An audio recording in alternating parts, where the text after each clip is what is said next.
सोचो, एक ऐसी दुनिया जहां एक्शन, इमोशन, रोमांस और फैंटेसी सब एक ही जगह मिल जाएं। अगर आप एनिमे लवर हो या अभी स्टार्ट कर रहे हो तो ये वीडियो आपके लिए परफेक्ट है। आज हम लेकर आए हैं टॉप 75 हिंदी डब्ड एनिमे जो आपको एक से बढ़कर एक स्टोरीज, पावरफुल कैरेक्टर्स और अनफॉरगेटेबल मोमेंट्स देंगे। तो बिना टाइम वेस्ट किए चलिए शुरू करते हैं और डिस्कवर करते हैं कुछ must watch anime. Code Geass की स्टोरी एक ऑल्टरनेट वर्ल्ड में सेट है जहां होली ब्रिटानियन एम्पायर दुनिया के काफी पार्ट्स पे रूल करता है, इंक्लूडिंग जापान, जिसे एरिया 11 बोला जाता है। मेन कैरेक्टर लेलूट लैम्परूज एक इंटेलिजेंट स्टूडेंट है जिसके अंदर अपने फैमिली और सिस्टम के अगेंस्ट रिवेंज की स्ट्रॉन्ग डिजायर होती है। एक दिन लेलूट को एक मिस्टीरियस गर्ल सीसी से गियास नाम की पावर मिलती है जिससे वो किसी को भी एक बार कमांड दे सकता है जो वो मना नहीं कर सकते। इस पावर के साथ वो जीरो नाम का मास्क्ड आइडेंटिटी लेकर रिबेलियन स्टार्ट करता है ब्रिटानिया के अगेंस्ट। स्टोरी में intense mind games, strategy battles और पॉलिटिकल कॉन्फ्लिक्ट्स दिखाए गए हैं जहां लेलूच अपने दिमाग से एनिमीज को हराता है। लेकिन जैसे जैसे वो पावर यूज करता है उसके डिसीजंस का इम्पैक्ट उसके फ्रेंड्स और लव्ड वंस पर भी पड़ता है। एंड में स्टोरी सैक्रिफाइस, जस्टिस और मोरालिटी के कॉम्प्लेक्स थीम्स एक्सप्लोर करती है जहां लेलूच एक शॉकिंग प्लान एग्जीक्यूट करता है दुनिया को चेंज करने के लिए। टोक्यो कूल की स्टोरी केन कानेकी के अराउंड रिवॉल्व करती है जो एक नॉर्मल कॉलेज स्टूडेंट होता है। उसकी लाइफ तब चेंज हो जाती है जब वो राइजे कामिशिरो नाम की लड़की से मिलता है जो एक्चुअली एक घूल होती है, ऐसा क्रीचर जो सिर्फ ह्यूमन फ्लैश खाकर सरवाइव करता है। अटैक के बाद कानेकी को बचाने के लिए उसकी बॉडी में राइजे के ऑर्गन्स ट्रांसप्लांट कर दिए जाते हैं और वो हाफ ह्यूमन हाफ घूल बन जाता है। अब उसे अपनी नई आइडेंटिटी एक्सेप्ट करनी पड़ती है जहां उसको भूख कंट्रोल करना और अपनी ह्यूमैनिटी बचानी होती है। कानेकी आंतीकू कैफी के घूल्स के साथ रहना शुरू करता है जहां वो सीखता है कि सब घूल्स इविल नहीं होते।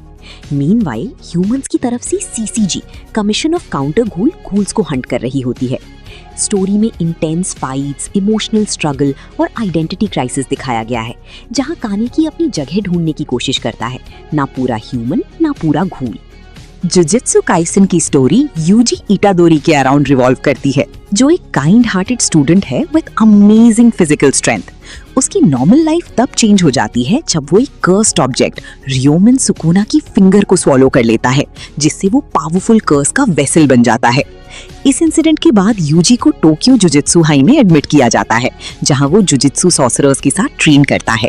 वहां उसकी मुलाकात होती है मेगुमी फुशिगुरो और नोबारा कुगिसाकी से और उनकी मेंटोर होते हैं powerful sorcerer Satoru Gojo. Story curses और ह्यूमंस के बीच बैटल को दिखाती है जहां नेगेटिव इमोशन से कर्सेस जन्म लेते हैं। यूजी का मेन गोल होता है सुकुना की सारी फिंगर्स कलेक्ट करना और उसे परमानेंटली डिस्ट्रॉय करना, even if it means sacrificing himself. Anime में इंटेंस फाइट्स, डार्क थीम्स और इमोशनल मोमेंट्स का परफेक्ट मिक्स है जहां लाइफ, डेथ और ह्यूमैनिटी के डीप कॉन्सेप्ट्स एक्सप्लोर किए जाते हैं। फुल मेटल अल्केमिस्ट ब्रदरहुड की स्टोरी दो भाइयों एडवर्ड एल्रिक और अल्फोंस एल्रिक के अराउंड रिवॉल्व करती है। दोनों अल्केमी यूज करके अपनी डेड मदर को रिवाइव करने की कोशिश करते हैं, लेकिन ये फॉरबिडन एक्ट उन पे हेवी प्राइस डालता है। एडवर्ड अपना आर्म और लेग लूज कर देता है और अल्फोंस अपनी पूरी बॉडी। अब एडवर्ड फुल मेटल अल्केमिस्ट बनकर स्टेट मिलिट्री ज्वाइन करता है ताकि वो फिलोसोफर स्टोन ढूंढ सके जो उनकी बॉडीज वापस ला सकता है। जर्नी के दौरान वो मिलिट्री कॉन्स्पिरेसीज, करप्ट सिस्टम और डेंजरस एनिमीज जैसे होमंक्यूली का सामना करते हैं। स्टोरी में डीप थीम्स जैसे सैक्रिफाइस, इक्विवेलेंट एक्सचेंज और मोरालिटी एक्सप्लोर होते हैं। एडवर्ड और अल्फोंस को समझ आता है कि पावर के लिए शॉर्टकट लेना कितना डेंजरस हो सकता है। जैसे जैसे प्लॉट आगे बढ़ता है एक बड़ा सीक्रेट रिवील होता है जो पूरा नेशन और उसकी हिस्ट्री से जुड़ा होता है। एंड में ब्रदर्स को टफ चॉइसेस लेने पड़ते हैं जहां उनकी बॉन्ड और डिटर्मिनेशन ही उनकी सबसे बड़ी स्ट्रेंथ बन जाती है। मॉब साइको 100 की स्टोरी शिगियो कागयामा यानी मॉब के अराउंड रिवॉल्व करती है जो एक इंट्रोवर्टेड मिडिल स्कूल बॉय है with extremely powerful psychic abilities. Despite उसकी ह्यूज पावर्स, मॉब बस एक नॉर्मल लाइफ जीना चाहता है और अपने इमोशंस को कंट्रोल में रखता है। मॉब का मेंटर होता है रीगन अराटका जो एक सेल्फ प्रोक्लेम साइकिक है लेकिन एक्चुअली कॉन आर्टिस्ट है। रीगन मॉब को गाइड करता है और उसे सिखाता है कि पावर्स से ज्यादा इंपॉर्टेंट इंसानियत और सेल्फ ग्रोथ है। स्टोरी में मॉब का emotional meter important role play करता है। जब उसकी सप्रेस्ड फीलिंग्स 100% तक पहुंचती हैं, उसकी साइकिक पावर अनकंट्रोलेबल हो जाती है हर आर्क में मॉब अलग अलग इविल स्पिरिट्स और एस्पर्स से फाइट करता है, लेकिन साथ ही अपनी पर्सनल ग्रोथ पर भी फोकस करता है। एनिमे का मेन थीम है सेल्फ इम्प्रूवमेंट, इमोशंस को समझना और अपनी आइडेंटिटी फाइंड करना। एक्शन के साथ कॉमेडी और डीप लाइफ लेसन्स का परफेक्ट बैलेंस इस स्टोरी को यूनिक बनाता है। ब्लू एक्सोर्सिस्ट की स्टोरी एक नॉर्मल लुकिंग लड़के रिन ओकुमुरा के अराउंड रिवॉल्व करती है, जो एक्चुअली सेटन का बेटा होता है। रिन को बचपन से ही स्ट्रेंज पावर्स फील होती हैं, लेकिन उसकी लाइफ तब चेंज हो जाती है जब सेटन उसे अपनी दुनिया गेहेन्ना में ले जाना चाहता है। रिन के गार्डियन फादर फुजीमोटो उसे बचाते हुए सैक्रिफाइस कर देते हैं और यही मोमेंट रिन को स्ट्रॉन्ग बनाता है। रिन डिसाइड करता है कि वो अपने रियल फादर सेटन को डिफीट करेगा। इसके लिए वो ट्रू क्रॉस एकेडमी ज्वाइन करता है, जहां लोग एक्सॉर्सिस्ट बनने की ट्रेनिंग लेते हैं। यहाँ रिन अपनी आइडेंटिटी सीक्रेटली हाइड करता है, क्योंकि अगर सबको पता चल गया कि वो सेटन का बेटा है तो उसे एक्सेप्ट नहीं किया जाएगा। अकेडमी में रिन अपने भाई युकियो और नए फ्रेंड्स के साथ डीमन से फाइट करता है और ग्रेजुअली अपनी पावर्स कंट्रोल करना सीखता है। स्टोरी मेनली रिन के इंटरनल स्ट्रगल पे फोकस करती है। क्या वो अपनी डिमोनिक नेचर को कंट्रोल कर पाएगा या उसके अंदर का डार्कनेस उसे ओवरपावर करेगा? ये जर्नी एक्शन, इमोशंस और सेल्फ एक्सेप्टेंस का परफेक्ट मिक्स है। अकामे का किल की स्टोरी तत्सुमी नाम के एक इनोसेंट विलेज बॉय से स्टार्ट होती है, जो अपने गांव को हेल्प करने के लिए कैपिटल सिटी आता है। लेकिन जल्दी ही उसे पता चल जाता है कि कैपिटल का सिस्टम करप्ट है और पावरफुल लोग गरीबों का एक्सप्लॉयटेशन करते हैं। तत्सुमी की लाइफ तब चेंज होती है जब वो नाइट रेड नाम के असैसिन ग्रुप से मिलता है। ये ग्रुप सीक्रेटली करप्ट एम्पायर के अगेंस्ट फाइट करता है और इनजस्टिस को खत्म करने की कोशिश करता है। तत्सुमी उनके साथ ज्वाइन करता है और एक असैसिन बन जाता है। हर मेंबर के पास एक स्पेशल वेपन होता है, जिसे तीगू कहते हैं, जो बैटल्स को इंटेंस और डेडली बनाता है। स्टोरी में काफी ब्रूटल फाइट्स और अनएक्सपेक्टेड डेथ्स दिखाए गए हैं, जिससे इमोशनल इम्पैक्ट स्ट्रॉन्ग हो जाता है। मेन फोकस तत्सुमी की ग्रोथ, उसकी मॉरल डायलेमास और वॉर की हार्श रियलिटी पर है। अकामे, जो ग्रुप की स्ट्रॉन्गेस्ट मेंबर है, अपनी पास्ट और मिशन के बीच स्ट्रगल करती है। ये एनिमे दिखाता है कि जस्टिस के लिए फाइट करना इजी नहीं होता और हर विक्ट्री के साथ सैक्रिफाइसेस भी आते हैं।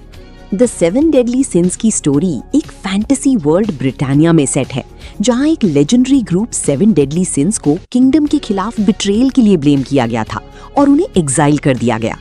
ईयर्स बाद होली नाइट्स पावर ग्रैब करके किंगडम को कंट्रोल कर लेते हैं। प्रिंसेस एलिजाबेथ हेल्प के लिए सिंस को ढूंढने निकलती है। उसकी जर्नी में सबसे पहले उसे मिलता है मेलियोडस, जो एक्चुअली सिंस का लीडर होता है और एक छोटा सा टैवर्न चलाता है। धीरे धीरे एलिजाबेथ और मेलियोडस बाकी मेंबर्स को गैदर करते हैं। हर एक के पास यूनिक पावर्स और अपना डार्क पास्ट होता है। स्टोरी में एक्शन, कॉमेडी और इमोशनल मोमेंट्स का स्ट्रॉन्ग मिक्स है। जैसे जैसे सिंस वापस यूनाइट होते हैं, वो होली नाइट्स की करप्शन के अगेंस्ट फाइट करते हैं और किंगडम को सेव करने की कोशिश करते हैं। मेन ट्विस्ट ये है कि मेलियोडस खुद एक डीमन है और उसका पास्ट काफी डार्क है। ओवरऑल एनिमे लॉयल्टी, फ्रेंडशिप और रिडेम्पशन की थीम्स को एक्सप्लोर करता है, जहां हर कैरेक्टर अपनी सिंस और पास्ट मिस्टेक से डील करता है। फायर फोर्स की स्टोरी एक यूनिक वर्ल्ड में सेट है, जहां लोग सडनली इन्फर्नल्स बन जाते हैं, यानी कि उनका बॉडी फायर मॉन्स्टर में ट्रांसफॉर्म हो जाता है। इन इन्फर्नल्स को कंट्रोल और एलिमिनेट करने के लिए स्पेशल फायर फोर्स कंपनीज बनाई गई हैं। मेन कैरेक्टर शिनरा कुसाकबे एक यंग पायरोकाइनेटिक लड़का है, जिसके पैर से फायर निकलता है, इसीलिए उसे डेविल्स फुटप्रिंट्स कहा जाता है। शिनरा का गोल है हीरो बनना और उस मिस्ट्री को सॉल्व करना जो उसके फैमिली की डेथ के पीछे है।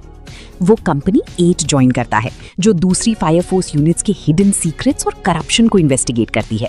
स्टोरी में ग्रेजुअली पता चलता है कि इन्फर्नल्स का कनेक्शन एक डार्क कंस्पिरेसी से है, जिसमें इवेंजलिस्ट नाम का मिस्टीरियस फिगर इन्वॉल्व है। शिनरा और उसके टीममेट्स इंटेंस बैटल्स फाइट करते हैं और अपनी पावर्स को और स्ट्रॉन्ग बनाते हैं। साथ ही शिनरा अपनी पास्ट ट्रेजेडी और अपने भाई शो के ट्रूथ का सामना करता है। एनिमे एक्शन, मिस्ट्री और इमोशनल मोमेंट्स का मिक्स है, जो दिखाता है कि हीरो बनना सिर्फ पावर नहीं, बल्कि सैक्रिफाइस और ट्रूथ का सामना करना भी होता है। स्टाइन्स गेट की स्टोरी रिंटारो ओकाबे के अराउंड रिवॉल्व करती है, जो अपनी फ्रेंड्स के साथ एक स्मॉल लैब में रैंडम एक्सपेरिमेंट्स करता है। एक दिन वो एक्सीडेंटली डिस्कवर कर लेता है कि उनका माइक्रोवेव फोन के थ्रू पास्ट में मैसेजेस भेज सकता है, जिसे डीमेल कहा जाता है। इनिशियली ये सब फन लगता है, लेकिन धीरे धीरे कॉन्सिक्वेंसेस सामने आने लगते हैं। हर डीमेल टाइमलाइन को चेंज करता है, जिससे फ्यूचर कंप्लीटली ऑल्टर हो जाता है। ओकाबे को ही सिर्फ सब टाइमलाइंस याद रहती हैं, इसलिए वो मेंटली प्रेशर फील करता है। स्टोरी में ट्विस्ट तब आता है जब एक सीक्रेट ऑर्गेनाइजेशन सर्न उनकी एक्सपेरिमेंट्स के पीछे पड़ जाता है। ओकाबे की क्लोज फ्रेंड कुरिसु माकी से भी उसकी हेल्प करती है टाइम ट्रैवल के रूल समझने में। जैसे जैसे सिचुएशन सीरियस होती है, ओकाबे रियलाइज करता है कि कुछ चेंजेस ट्रैजिक आउटकम्स ला रहे हैं, स्पेशली मयूरी की डेथ। अब उसे डिफिकल्ट चॉइसेस लेने पड़ते हैं टाइमलाइन को फिक्स करने के लिए। एनिमी सस्पेंस, साइंस और इमोशनल डेप्थ का स्ट्रॉन्ग मिक्स है जो दिखाता है कि टाइम को चेंज करना कितना डेंजरस हो सकता है। रीज़ीरो सीजन 1 की स्टोरी सुबारू नात्सुकी से स्टार्ट होती है, जो एक नॉर्मल लड़का है और अचानक एक फैंटेसी वर्ल्ड में टेलीपोर्ट हो जाता है। वहाँ उसकी मुलाकात होती है एमिलिया नाम की एक मिस्टीरियस लड़की से।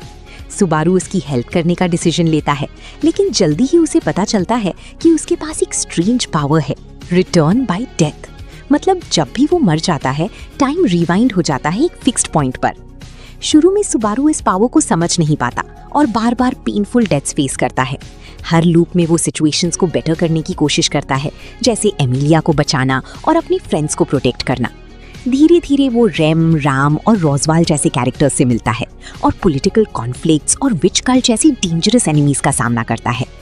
सुबारू का बिगेस्ट स्ट्रगल सिर्फ एनिमीज नहीं, बल्कि उसकी मेंटल ब्रेकडाउन भी है। हर डेथ उसे इमोशनली वीक बनाती है, लेकिन वो गिव अप नहीं करता। सीजन का मेन फोकस है उसकी growth, from a confused boy to someone जो अपनी मिस्टेक से सीख कर स्ट्रॉन्गर बनता है और अपने लव्ड वंस को बचाने के लिए फाइट करता है। स्वॉर्ड आर्ट ऑनलाइन की स्टोरी स्टार्ट होती है काजुतो किरीगाया यानी किरीटो से, जो एक गेमर है और एक advanced VR game sword art online में लॉग इन करता है। ये game full dive technology use करता है, जहां प्लेयर्स अपने माइंड से गेम कंट्रोल करते हैं। लेकिन शॉक तब लगता है जब गेम की क्रिएटर अनाउंस करता है कि कोई भी लॉग आउट नहीं कर सकता, और अगर गेम में डेथ होती है तो रियल लाइफ में भी डेथ हो जाएगी। किरीटो, जो एक स्किल्ड बीटा टेस्टर था, सोलो प्लेयर बनकर सर्वाइव करने का डिसीजन लेता है। हर लेवल क्लियर करना जरूरी होता है ताकि प्लेयर्स रियल वर्ल्ड में वापस जा सकें। जर्नी के दौरान उसकी मुलाकात आसुना से होती है, जो एक स्ट्रॉन्ग और ब्रेव प्लेयर है, और दोनों धीरे धीरे क्लोज हो जाते हैं। स्टोरी में एक्शन के साथ इमोशनल मोमेंट्स भी हैं, जहां प्लेयर्स फियर, फ्रेंडशिप और सर्वाइवल के लिए फाइट करते हैं। किरीटो को ना सिर्फ मॉन्स्टर्स बल्कि बिट्रेयल और ह्यूमन ग्रीड का भी सामना करना पड़ता है। एंड में फोकस है होप, लव और डिटर्मिनेशन पर, जिससे वो इम्पॉसिबल सिचुएशन में भी फाइट करता है। नो गेम नो लाइफ की स्टोरी सोरा और शीरो नाम के 2 जीनियस सिबलिंग्स पर बेस्ड है, जो ऑनलाइन गेमिंग वर्ल्ड में ब्लैंक नाम से अनबीटेबल प्लेयर्स के रूप में फेमस हैं। रियल लाइफ में वो सोशली ऑकवर्ड हैं, लेकिन गेम्स में उनका कोई मैच नहीं। एक दिन उन्हें एक मिस्टीरियस बीइंग टेट चैलेंज करता है चेस के गेम में। जब वो जीत जाते हैं, टेट उन्हें एक फैंटेसी वर्ल्ड डिसबोर्ड में ले जाता है। इस वर्ल्ड में सब कुछ गेम्स से डिसाइड होता है, पॉलिटिक्स, फाइट्स, इवन बॉर्डर्स। यहाँ 16 रेसेस रहती हैं और ह्यूमंस, ह्यूमैनिटी, सबसे वीक माने जाते हैं। सोरा और शीरो डिसाइड करते हैं कि वो गेम्स के थ्रू पूरा वर्ल्ड जीतेंगे और टेट को हराकर अल्टीमेट गॉड बनेंगे। दोनों अपनी इंटेलिजेंस और माइंड गेम से इम्पॉसिबल सिचुएशंस को टर्न कर देते हैं। स्टोरी में क्लेवर स्ट्रैटेजीज, साइकोलॉजिकल बैटल्स और ट्विस्ट्स भरे हुए हैं। साथ ही उनका बॉन्ड और ट्रस्ट भी हाईलाइट होता है। ओवरऑल ये एनिमे दिखाता है कि ब्रेन पावर और टीम वर्क से कोई भी चैलेंज जीता जा सकता है। That time I got reincarnated as a slime की स्टोरी सतोरू मिकामी से स्टार्ट होती है, जो एक नॉर्मल सैलरी मैन होता है। एक दिन उसकी डेथ हो जाती है, लेकिन इंस्टेड ऑफ एंडिंग वो एक फैंटेसी वर्ल्ड में रीइंकार्नेट हो जाता है एज अ स्लाइम। इनिशियली ये वीक लगता है, लेकिन उसे कुछ ओवरपावर्ड एबिलिटीज मिलती हैं, जैसे प्रीडेटर और ग्रेट सेज, जिससे वो स्किल्स अब्सॉर्ब और एनालाइज कर सकता है। नए वर्ल्ड में वो रिमुरू टेम्पेस्ट नाम से जाना जाता है। वो एक पावरफुल ड्रैगन वेल्डोरा से दोस्ती करता है और ग्रेजुअली अपनी स्ट्रेंथ बढ़ाता है। रिमुरू का गोल सिंपल है, एक पीसफुल नेशन बनाना जहां सब रेसेस साथ में रह सकें। इस जर्नी में वो गॉब्लिन्स, वुल्व्स और दूसरे मॉन्स्टर्स को यूनाइट करता है और उनका लीडर बन जाता है। स्टोरी में एक्शन के साथ पॉलिटिक्स और वर्ल्ड बिल्डिंग भी स्ट्रॉन्ग है। रिमुरू एनिमीज का सामना करता है, लेकिन ज्यादातर प्रॉब्लम्स को स्मार्टली सॉल्व करता है इंस्टेड ऑफ ब्रूट फोर्स। उसकी काइंडनेस और लीडरशिप से वो एक पावरफुल और रिस्पेक्टेड रूलर बन जाता है। ओवरऑल ये एनिमे फ्रेंडशिप, ग्रोथ और एक आइडियल वर्ल्ड बनाने की जर्नी को हाईलाइट करता है। ओवरलॉर्ड की स्टोरी मोमोंगा नाम के एक पावरफुल प्लेयर से स्टार्ट होती है, जो एक वीआर गेम यग्द्रासिल का लास्ट मोमेंट तक वेट करता है जब सर्वर्स शटडाउन होने वाले होते हैं। लेकिन लॉग आउट होने के बजाय वो गेम वर्ल्ड में ही ट्रैप हो जाता है, अपनी कैरेक्टर आइनजुअल गाउन के फॉर्म में। अब एनपीसीज भी रियल पर्सनालिटीज डेवलप कर लेते हैं और उसे अपना सुप्रीम लीडर मानते हैं। आइंस डिसाइड करता है कि वो इस नए वर्ल्ड को एक्सप्लोर करे और अपने गिल्ड मेंबर्स का नाम फेमस करे। वो नाजरिक नाम के पावरफुल बेस का रूलर होता है, जहां एल्बिडो, डेमियर जैसे लॉयल गार्डियंस उसकी सर्विस करते हैं। धीरे धीरे वो अपनी पावर और इंटेलिजेंस से सराउंडिंग किंगडम्स पर इन्फ्लुएंस जमाने लगता है। स्टोरी में डार्क टोन है, जहां आइंस एक एंटी हीरो बन जाता है। वो अपने गोल्स के लिए रूथलेस डिसीजंस लेता है, चाहे इनोसेंट लोगों की जान ही क्यों ना जाए। साथ ही उसका इंटरनल स्ट्रगल भी दिखता है, एक नॉर्मल इंसान का माइंड और एक अनडेड रूलर का रूल। ओवरऑल ये एनिमे पावर, स्ट्रैटेजी और मोरालिटी के ग्रे एरियाज को एक्सप्लोर करता है। फ्रूट्स बास्केट सीजन 2 का प्लॉट इमोशनल और डीप कैरेक्टर डेवलपमेंट से भरा हुआ है। इस सीजन में स्टोरी और भी डार्क और लेयर्ड हो जाती है। तोरू होंडा अब सोमा फैमिली के कर्स के बारे में ज्यादा समझने लगती है, जहां family members Chinese zodiac animals में ट्रांसफॉर्म हो जाते हैं जब ऑपोजिट जेंडर उन्हें हग करता है। इस सीजन का मेन फोकस अकीतो सोमा पर है, जो फैमिली हेड है और सब पर कंट्रोल रखता है। धीरे धीरे रिवील होता है कि अकीतो का पास्ट और उसका इमोशनल ट्रॉमा ही उसके टॉक्सिक बिहेवियर का रीजन है। यूकी और क्यो के कैरेक्टर्स भी काफी ग्रो करते हैं। यूकी अपनी इंडिविजुअलिटी फाइंड करता है, जबकि क्यो अपनी गिल्ट और पास्ट से डील करता है। तोरू की काइंडनेस सबकी लाइफ में चेंज लाती है, लेकिन उसका खुद का हिडन पेन भी सामने आता है। सीजन एंड तक रिलेशनशिप्स और इमोशंस काफी इंटेंस हो जाते हैं और कर्स तोड़ने की होप स्ट्रांग हो जाती है। ये सीजन एक परफेक्ट मिक्स है रोमांस, ट्रॉमा और हीलिंग का। माई टीन रोमांटिक कॉमेडी स्नैफू क्लाइमैक्स का प्लॉट इमोशनल रेजोल्यूशन और रिलेशनशिप्स के फाइनल फेज पर फोकस करता है। ये सीजन मेनली हचिमान हिकिगाया, युकिनो युकिनोशिता और यूई युईगाहामा के कॉम्प्लेक्स लव ट्रायंगल और पर्सनल ग्रोथ को एक्सप्लोर करता है। स्टोरी शुरू होती है जब युकिनो अपनी इंडिपेंडेंस प्रूव करने के लिए एक प्रॉम इवेंट ऑर्गेनाइज करने का डिसीजन लेती है। हचिमान उसकी हेल्प करता है, लेकिन इनडायरेक्टली, क्योंकि वो चाहता है कि युकिनो खुद स्ट्रांग बने। यूई अपनी फीलिंग्स को समझ रही होती है, पर वो फ्रेंडशिप और लव के बीच स्टक है। सीजन का कोर थीम जेन्युइन रिलेशनशिप्स है। हचिमान फाइनली समझता है कि सुपरफिशियल सॉल्यूशन से काम नहीं चलेगा, उसको अपनी रियल फीलिंग्स एक्सेप्ट करनी पड़ती हैं। धीरे धीरे सब कैरेक्टर्स इमोशनली कन्फ्रंट करते हैं अपनी फियर्स और डिजायर्स। एंड में हचिमान और युकिनो एक ऑनेस्ट और रियल रिलेशनशिप स्टार्ट करते हैं, जबकि यूई अपनी फीलिंग्स को सैक्रिफाइस करके उन्हें सपोर्ट करती है। ये सीजन क्लोजर देता है, बिटर स्वीट बट सैटिस्फाइंग, जहां सब कैरेक्टर्स मैच्योर हो जाते हैं इमोशनली। फायर फोर्स सीजन 2 का प्लॉट और ज्यादा इंटेंस और मिस्ट्री ड्रिवन हो जाता है। इस सीजन में शिनरा कुसाकाबे अपनी अडोला बर्स्ट पावर को समझने की कोशिश करता है और इवेंजलिस्ट नाम के डेंजरस ग्रुप के सीक्रेट्स अनकवर करता है।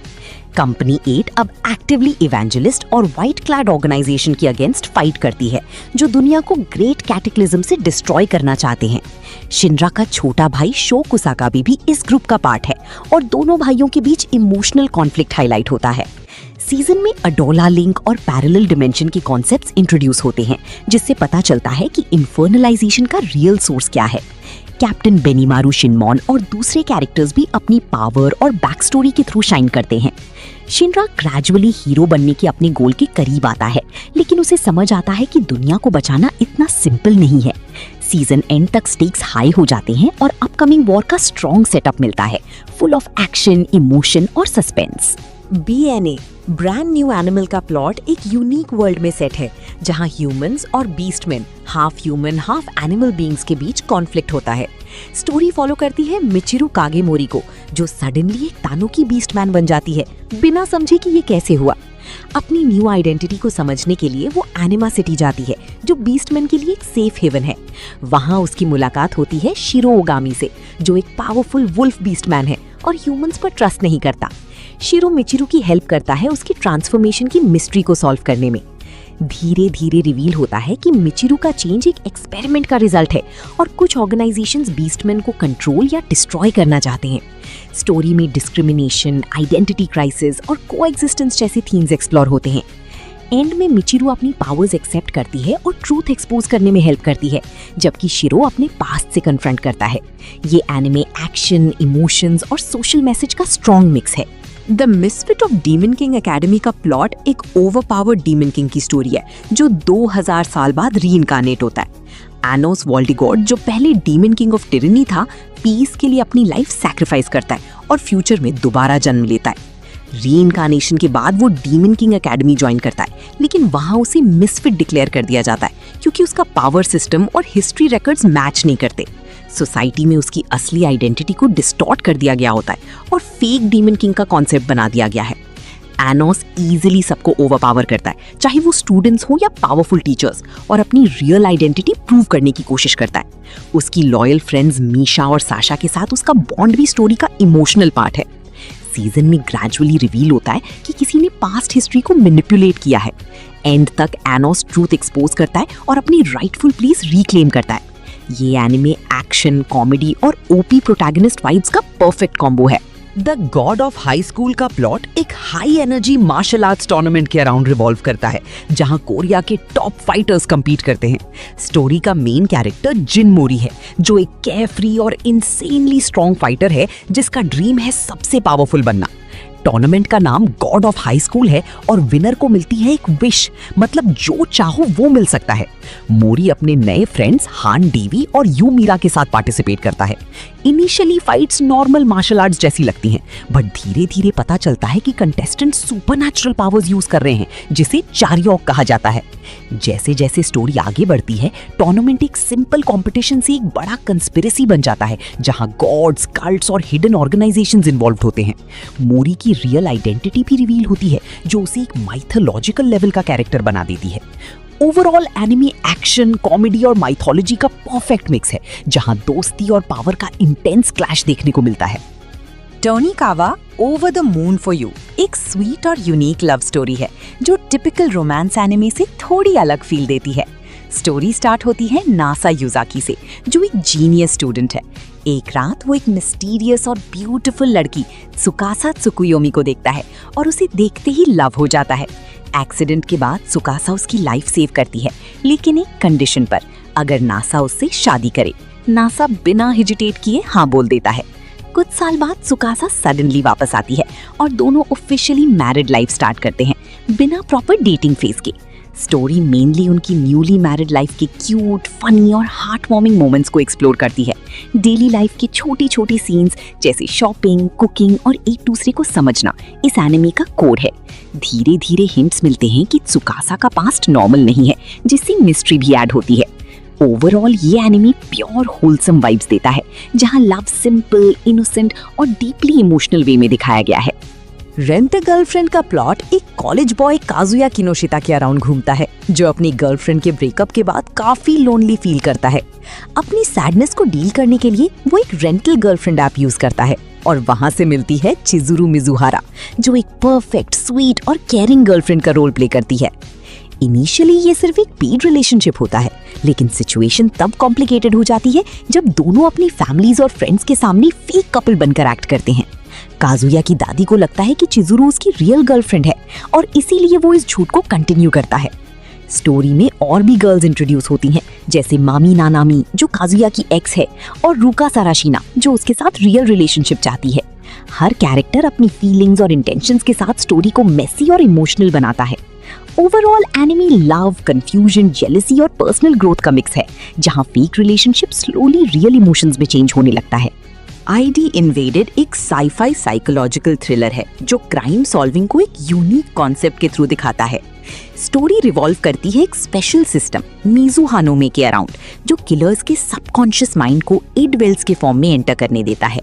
यहाँ इन्वेस्टिगेटर्स वर्चुअल वर्ल्ड में जाकर क्लूज कलेक्ट करते हैं। मेन कैरेक्टर अकिहितो नारीहिसागो है, जो एक एक्स डिटेक्टिव है और अब एक प्रिजनर बन चुका है। उसे इडवेल्स में भेजा जाता है, जहां वो साकाइडो नाम का डिटेक्टिव पर्सोना यूज करता है। हर केस में एक फ्रैगमेंटेड वर्ल्ड होता है, जहां एक मर्डर मिस्ट्री सॉल्व करनी होती है। जैसे जैसे स्टोरी आगे बढ़ती है, एक dangerous serial killer John walker का मिस्ट्री सामने आता है, जो दूसरे किलर्स को मैनिपुलेट करता है। नारीहिसागो का पर्सनल पास्ट भी डीपली कनेक्टेड होता है क्राइम से, जिससे स्टोरी और इंटेंस हो जाती है। Anime mind bending concepts, emotional trauma और साइकोलॉजिकल डेप्थ का स्ट्रॉन्ग मिक्स है। रियलिटी और सबकॉन्शियस के बीच का लाइन ब्लर होता रहता है, मेकिंग इट अ ग्रिपिंग और thought provoking experience. Somali and the forest spirit एक इमोशनल फैंटेसी स्टोरी है जो एक डेंजरस वर्ल्ड में सेट है जहां ह्यूमंस ऑलमोस्ट एक्सटिंक्ट हो चुके हैं। मॉन्स्टर्स और स्पिरिट्स ने दुनिया पर कंट्रोल ले लिया है और ह्यूमंस को हंट किया जाता है।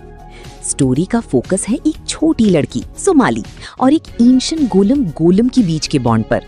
गोलम एक फॉरेस्ट गार्डियन है जिसका काम जंगल को प्रोटेक्ट करना है, लेकिन जब वो सोमाली को अकेला पाता है तो उसे अपनी डॉटर की तरह ट्रीट करने लगता है। दोनों एक जर्नी पर निकलते हैं जहां गोल है सोमाली की रियल ह्यूमन पेरेंट्स को ढूंढना। ट्रैवल के दौरान वो डिफरेंट क्रीचर्स से मिलते हैं, कुछ काइंड होते हैं और कुछ डेंजरस। धीरे धीरे गोलम जो ओरिजिनली इमोशनलेस है ह्यूमन फीलिंग समझने लगता है, स्पेशली लव और केयर। एक ट्रैजिक ट्विस्ट ये है कि गोलम की लाइफ लिमिटेड है और उसके पास ज्यादा टाइम नहीं है सोमाली के साथ, इसलिए हर मोमेंट इमोशनल और प्रेशियस लगता है। ओवरऑल ये एनिमे लव, लॉस और फादर डॉटर बॉन्ड का हार्ट टचिंग एक्सपीरियंस देता है। कागुया-sama लव इज वॉर सीजन 2 का प्लॉट और भी ज्यादा फनी, स्मार्ट और इंटेंस माइंड गेम से भरा हुआ है। स्टोरी फिर से शुचियन एकेडमी के स्टूडेंट काउंसिल के अराउंड रिवॉल्व करती है। कागुया शिनोमिया और मियुकी शिरोगाने जो दोनों एक दूसरे से प्यार करते हैं बट कन्फेस करने को रेडी नहीं है। क्यों? क्योंकि उनके लिए लव एक बैटल ऑफ प्राइड है, जो पहले कन्फेस करेगा वो लूजर। इस सीजन में उनके माइंड गेम्स और भी क्रिएटिव हो जाते हैं, कभी टेक्सटिंग के थ्रू ट्रिक्स, कभी फेस्टिवल प्लानिंग, तो कभी सिंपल सिचुएशंस को भी साइकोलॉजिकल वॉर बना देते हैं। साथ ही सपोर्टिंग कैरेक्टर्स जैसे चिका फुजीवारा और यू इशिगामी का रोल भी काफी स्ट्रॉन्ग होता है। स्पेशली इशिगामी की back story emotional depth add करती है। सीजन 2 का हाईलाइट है कैरेक्टर डेवलपमेंट। कागुया थोड़ी सॉफ्ट और एक्सप्रेसिव होती है और शिरोगाने भी अपनी इनसिक्योरिटीज फेस करता है। कॉमेडी के साथ साथ जेन्युइन इमोशंस भी दिखते हैं। ओवरऑल ये सीजन रोमांस प्लस कॉमेडी का परफेक्ट मिक्स है, जहां हर एपिसोड एक न्यू बैटल जैसा फील होता है और ऑडियंस को नॉन स्टॉप एंटरटेनमेंट मिलता है। हाईक्यू टू द टॉप का प्लॉट करासुनो हाई के वॉलीबॉल टीम के नेक्स्ट बिग स्टेज पर फोकस करता है, national tournament spring nationals. Season की स्टार्टिंग में हिनाता को all Japan youth training camp का इनवाइट नहीं मिलता, लेकिन वो खुद से जाकर बॉल बॉय बन जाता है। यहाँ से उसकी ग्रोथ स्टार्ट होती है। वो ऑब्जर्व करता है, गेम को डीपर लेवल पर समझता है। दूसरी साइड कागेयामा को ऑफिशियल ट्रेनिंग कैंप मिलता है, जहां वो टॉप लेवल प्लेयर्स के साथ प्रैक्टिस करता है और अपनी स्किल्स और इम्प्रूव करता है।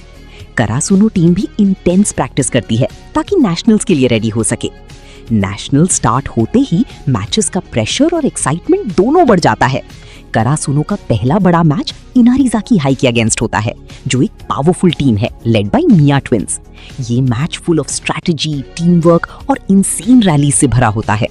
सीजन का main focus character growth, team work और डिटर्मिनेशन पर है। हिनाता और कागेयामा दोनों इवॉल्व होते हैं और करासुनो प्रूव करता है कि वो सिर्फ फॉलन क्रोज नहीं बल्कि स्ट्रॉन्ग कंटेंडर्स हैं। अकुदामा ड्राइव का प्लॉट एक फ्यूचरिस्टिक साइबरपंक जापान में सेट है, जहां सोसाइटी कांसाई और कांटो के बीच डिवाइड हो चुकी है। स्टोरी एक नॉर्मल लड़की स्विंडलर से स्टार्ट होती है, जो गलती से डेंजरस क्रिमिनल्स के ग्रुप अकुदामा के साथ इन्वॉल्व हो जाती है। ये अकुदामा लोग हाई लेवल क्रिमिनल्स होते हैं, जैसे कुरियर, ब्रॉलर, डॉक्टर, हैकर और कट थ्रोट। हर एक का अपना यूनिक स्किल सेट होता है। उन्हें एक मिस्टीरियस मिशन दिया जाता है, एक हेवीली गार्डेड ट्रेन से एक इम्पोर्टेंट कार्गो को रेस्क्यू करना। जैसे जैसी स्टोरी आगे बढ़ती है, पता चलता है कि ये कार्गो एक्चुअली 2 बच्चे हैं, जिनमें कुछ सीक्रेट पावर्स और बड़ा पॉलिटिकल मिस्ट्री जुड़ा हुआ है। गवर्नमेंट एग्जीक्यूशनर्स उन्हें रोकने के लिए हर पॉसिबल एफर्ट करती है। स्विंडलर जो ओरिजिनली इनोसेंट थी, धीरे धीरे एक रियल अकुदामा बनने लगती है to protect the kids. Series full of action, twists और डार्क थीम्स है, जहां मोरालिटी ग्रे है और सिस्टम करप्ट दिखाया गया है। इनमें स्टोरी इमोशनल और ट्रैजिक टर्न लेती है, शोइंग सैक्रिफाइस, आइडेंटिटी और फ्रीडम का रियल मीनिंग। डेकाडेंस का प्लॉट एक पोस्ट अपोकलिप्टिक वर्ल्ड में सेट है, जहां ह्यूमंस गडोल नाम के डेंजरस मॉन्स्टर्स से फाइट कर रहे होते हैं। बचे हुए लोग एक जायंट मूविंग फोर्ट्रेस डेकाडेंस के अंदर रहते हैं, जो उनका लास्ट होप है सर्वाइवल के लिए। स्टोरी नत्सुमे नाम की एक एनर्जेटिक लड़की और कबुरागी नाम की एक साइलेंट मिस्टीरियस रिपेयरमैन के अराउंड रिवॉल्व करती है। नत्सुमे का ड्रीम होता है वॉरियर, गियर बनने का, लेकिन एक एक्सीडेंट की वजह से उसका आर्म आर्टिफिशियल होता है और उसे फाइटर बनने से रोक दिया जाता है। फिर भी वो गिव अप नहीं करती। ट्विस्ट तब आता है जब रिवील होता है कि ये दुनिया एक्चुअली एक गेम जैसी सिस्टम है जो साइबॉर्ग्स कंट्रोल करते हैं फॉर एंटरटेनमेंट। ह्यूमंस अननोइंगली इस सिस्टम का पार्ट हैं। कबुरागी खुद एक साइबॉर्ग है जो रूल्स ब्रेक करता है और नत्सुमे को हेल्प करता है सिस्टम के अगेंस्ट फाइट करने में। जैसे जैसे स्टोरी आगे बढ़ती है, दोनों सिस्टम के ट्रूथ को चैलेंज करते हैं। सीरीज एक्शन के साथ डीप थीम्स एक्सप्लोर करती है, फ्रीडम, आइडेंटिटी और पर्पस का real meaning. Tower of God का प्लॉट एक मिस्टीरियस टावर के अराउंड रिवॉल्व करता है, जहां बोला जाता है कि जो भी टॉप तक पहुंचता है उसकी हर विश फुलफिल हो जाती है, चाहे पावर हो, मनी हो या कुछ और। स्टोरी स्टार्ट होती है बाम नाम के एक इनोसेंट लड़के से, जो अपनी दोस्त रेचल के पीछे टावर के अंदर एंटर करता है। टावर के अंदर हर फ्लोर पर डेंजरस टेस्ट्स होते हैं, जिसे पास करके ही ऊपर जा सकते हैं। बाम को जल्दी ही नए एलाइज मिलते हैं, खून और राख, जो उसकी जर्नी में इम्पोर्टेंट रोल प्ले करते हैं। जैसे जैसे बाम आगे बढ़ता है, उसे टावर के रूल्स, पॉलिटिक्स और बिट्रियल्स का पता चलता है। सब लोग अपने सेल्फिश गोल्स के लिए फाइट कर रहे होते हैं और ट्रस्ट करना मुश्किल होता है। रेचल, जिसके लिए बाम सब कुछ करता है, उसका बिहेवियर भी मिस्टीरियस और क्वेश्चनेबल हो जाता है। सीजन का क्लाइमैक्स इमोशनल और शॉकिंग है, जहां बिट्रियल स्टोरी को कंप्लीटली टर्न कर देता है। ओवरऑल ये सीरीज फ्रेंडशिप, एम्बिशन और सर्वाइवल की डार्क साइड को एक्सप्लोर करती है, with lots of twists and intense moments. Hoshino को सीजन 2 का प्लॉट काफी इंटेंस और डार्क डायरेक्शन लेता है। स्टोरी मेनली फोकस करती है एक्वा होशिनो पर, जो अब एक्टिंग वर्ल्ड में अपनी जगह बना रहा है, लेकिन उसका असली गोल है अपनी माँ आई होशिनो की किलर को ढूंढना। इस सीजन का major part Tokyo Blade stage play arc है, जहां एक्वा एक थिएटर प्रोडक्शन में काम करता है। यहाँ पे एक्टिंग का रियल स्ट्रगल, इमोशंस और राइवलरी दिखाई जाती है, स्पेशली एक्वा और दूसरे टैलेंटेड एक्टर्स के बीच। एक्वा अपनी एक्टिंग को यूज करता है लोगों के इमोशंस मैनिपुलेट करने के लिए, ताकि वो ट्रूथ के करीब पहुंच सके। दूसरी तरफ रूबी होशिनो अपनी आइडल जर्नी कंटिन्यू करती है, लेकिन उसके अंदर भी रिवेंज और ट्रूथ जानने की क्यूरियोसिटी बढ़ रही होती है। धीरे धीरे रूबी भी डार्क रियलिटी के क्लोजर आती है। सीजन 2 का मेन थीम है एंटरटेनमेंट इंडस्ट्री का harsh truth, fake smiles, hidden pain और पर्सनल ट्रॉमा। एक्वा का कैरेक्टर और ज्यादा कोल्ड और कैलकुलेटेड बन जाता है, जबकि रूबी का इनोसेंस धीरे धीरे टूटने लगता है। स्टोरी एंड होती है डीपर मिस्ट्री और अपकमिंग कन्फ्रंटेशन के सेटअप के साथ। मुशोको टेंसेई जॉबलेस रीइंकार्नेशन सीजन 2 पार्ट 2 का प्लॉट इमोशनल और कैरेक्टर फोकस्ड है। स्टोरी कंटिन्यू होती है रूडियस ग्रेरैट के लाइफ से, जो अब रानोआ मैजिक यूनिवर्सिटी में सेटल हो चुका है। इस पार्ट में मेन फोकस रूडियस और सिल्फिएट यानी सिल्फी के रिलेशनशिप पर है। जब रूडियस को पता चलता है कि सिल्फी ही उसकी बचपन की दोस्त है, उनके बीच का बॉन्ड और स्ट्रांग हो जाता है। धीरे धीरे उनका रिलेशनशिप रोमांटिक डायरेक्शन लेता है और फाइनली वो शादी कर लेते हैं। ये पार्ट रूडियस की इमोशनल हीलिंग को भी दिखाता है, स्पेशली उसके पास ट्रॉमा और लोनलीनेस से निकलना। साथ ही रूडियस अपनी फैमिली मेंबर्स, स्पेशली अपनी मिसिंग माँ जेनिथ ग्रेरैट को ढूंढने का प्लान बनाता है। इसके लिए वो एक डेंजरस जर्नी पर जाने का डिसीजन लेता है, जहां उसे नई चैलेंजेस और इमोशनल स्ट्रगल्स फेस करने पड़ते हैं। Overall season 2 part 2 growth, love और रिस्पॉन्सिबिलिटी के थीम्स को हाईलाइट करता है। रूडियस एक इमेच्योर लड़के से एक रिस्पॉन्सिबल अडल्ट बनने की तरफ बढ़ रहा है और स्टोरी फ्यूचर एडवेंचर्स के लिए स्ट्रॉन्ग सेटअप क्रिएट करती है। Bleach 1000 year blood war part 2 the separation का प्लॉट और भी इंटेंस हो जाता है। स्टोरी कंटिन्यू होती है सोल सोसाइटी और क्विंसी आर्मी के बीच वॉर से, जिसे लीड करता है यावाच। इस पार्ट में क्विंसी सोल सोसाइटी पर दोबारा अटैक करते हैं और अपनी पावरफुल एबिलिटीज यानी श्रिफ्ट का फुल यूज दिखाते हैं। इचिगो कुरोसाकी अपनी ट्रू पावर्स को समझने के लिए रॉयल पैलेस जाता है, जहां उसे अपनी आइडेंटिटी और लीनिएज के बारे में शॉकिंग ट्रूथ्स पता चलते हैं कि उसका कनेक्शन क्विंसी पावर्स से भी है। दूसरी तरफ सोल रीपर्स अपनी स्ट्रेंथ बढ़ाने के लिए इंटेंस ट्रेनिंग करते हैं। रुकिया कुचिकी और रेंजी आबराई भी रॉयल गार्ड के अंडर ट्रेन करके काफी पावरफुल बन जाते हैं। बैटल्स और सैक्रिफाइसेस का लेवल हाई हो जाता है और कई कैप्टन्स अपनी लिमिट्स क्रॉस करते हैं। इस आर्क का मेन थीम है आइडेंटिटी, पावर और डेस्टिनी। इचिगो ग्रेजुअली समझता है कि वो कौन है और किस साइड खड़ा होना चाहिए। स्टोरी एंड होती है एक और बड़े क्लैश के सेटअप के साथ, जहां फाइनल वॉर और भी डिस्ट्रक्टिव होने वाला है। माई हीरो एकेडेमिया सीजन 7 का प्लॉट फाइनल वॉर आर्क को कंटिन्यू करता है, जहां हीरोज और विलन्स के बीच अल्टीमेट बैटल शुरू होती है। स्टोरी फोकस करती है इजुकु मिडोरिया पर, जो अब अपनी full power one for all को मास्टर करने की कोशिश कर रहा है। हीरोज एक स्मार्ट स्ट्रैटेजी बनाते हैं विलन्स को अलग अलग लोकेशंस पर डिवाइड करने के लिए, ताकि टोमुरा शिगराकी और ऑल फॉर वन जैसे डेंजरस एनिमीज को कंट्रोल किया जा सके। हर बैटलफील्ड पर इंटेंस फाइट्स होती हैं, जहां प्रो हीरोज और स्टूडेंट्स अपनी लिमिट्स क्रॉस करते हैं। मिडोरिया का मेन कॉन्फ्रंटेशन शिगराकी के साथ होता है, जहां सिर्फ फिजिकल फाइट नहीं बल्कि इमोशनल क्लैश भी होता है। मिडोरिया उसे समझने और बचाने की कोशिश करता है, जबकि शिगराकी डिस्ट्रक्शन के रास्ते पर और आगे बढ़ता है। सीजन 7 का मेन थीम है होप वर्सेस डिस्पेयर और हीरोइज्म का ट्रू मीनिंग। हर कैरेक्टर अपनी ग्रोथ दिखाता है और सैक्रिफाइसेस भी होते हैं। स्टोरी एंड होती है एक हाई टेंशन पॉइंट पर, जो फाइनल आउटकम के लिए बिल्डअप क्रिएट करता है। तुम डिलिशियस इन डंजन, इस एनिमे का प्लॉट एक फैंटेसी वर्ल्ड में सेट है, जहां एडवेंचरर्स डंजन एक्सप्लोर करते हैं मॉन्स्टर्स को डिफीट करने के लिए। स्टोरी फॉलो करती है लायोस और उसकी पार्टी को। जब उनकी टीममेट फालिन को एक ड्रैगन खा लेता है, तब उनके पास पैसे और फूड खत्म हो जाता है। तब लायोस एक अनयूजुअल आइडिया देता है, क्यों ना डंजन के मॉन्स्टर्स को ही कुक करके खाया जाए। यहाँ एंटर होता है सेंशी, एक ड्वार्फ जो मॉन्स्टर कुकिंग का एक्सपर्ट है। वो उन्हें सिखाता है कैसे डेंजरस क्रीचर्स को डिलिशियस डिशेस में कन्वर्ट किया जाता है। हर एपिसोड में एडवेंचर प्लस कुकिंग का यूनिक मिक्स दिखाया जाता है। स्लाइम्स, ड्रैगन्स और वियर्ड क्रीचर्स सब फूड बन जाते हैं। साथ ही टीम धीरे धीरे डीपर डंजन में जाती है फालिन को बचाने के लिए। स्टोरी का मेन थीम है सर्वाइवल, फ्रेंडशिप और क्रिएटिविटी। लाइट कॉमेडी के साथ डार्क मोमेंट्स भी आते हैं, जो दिखाते हैं कि डंजन वर्ल्ड इतना सिंपल नहीं है जितना लगता है। डोरोहेडोरो का प्लॉट एक डार्क, वियर्ड और वायलेंट वर्ल्ड में सेट है, जहां 2 डायमेंशंस एग्जिस्ट करते हैं, होल ह्यूमन वर्ल्ड और सॉर्सरर्स का वर्ल्ड। स्टोरी मेनली फॉलो करती है काइमन को, एक आदमी जिसका हेड क्रोकोडाइल जैसा हो गया है और उसकी मेमोरी कंप्लीटली लॉस्ट है। वो होल में रहता है और सॉर्सरर्स को हंट करता है, क्योंकि उसको लगता है किसी सॉर्सरर ने उस पर एक्सपेरिमेंट किया था। काइमन के साथ उसकी फ्रेंड निकाइदो होती है, जो एक रेस्टोरेंट चलाती है और उसकी हेल्प करती है मिस्ट्री सॉल्व करने में। जब भी काइमन किसी सॉर्सरर को पकड़ता है, वो उसकी माउथ के अंदर देखने को बोलता है। अंदर एक मिस्टीरियस आदमी होता है जो आइडेंटिफाई करता है कि वो कल्प्रिट है या नहीं। दूसरी साइड एन नाम का पावरफुल सॉर्सरर और उसकी गैंग जैसे शिन और नॉई भी इन्वॉल्व हैं। एन अपने वर्ल्ड का माफिया बॉस है और वो भी काइमन को ढूंढ रहा है। स्टोरी ग्रेजुअली रिवील करती है आइडेंटिटी, मैजिक एक्सपेरिमेंट्स और पैरेलल वर्ल्ड्स का कनेक्शन। ओवरऑल वाइब कियोटिक है, मिक्स ऑफ हॉरर, कॉमेडी और action with unpredictable twists. Keep your hands off Eizouken का प्लॉट 3 हाई स्कूल गर्ल्स के अराउंड रिवॉल्व करता है, जो एनिमेशन बनाने का सपना देखती हैं। मेन कैरेक्टर मिदोरी आसाकुसा एक इमेजिनेटिव लड़की है, जिसके दिमाग में हमेशा क्रेजी वर्ल्ड्स और मशीन्स चलती रहती हैं, लेकिन वो थोड़ी शाई भी है। उसकी मुलाकात होती है सायाका कनामोरी से, जो प्रैक्टिकल और बिजनेस माइंडेड है।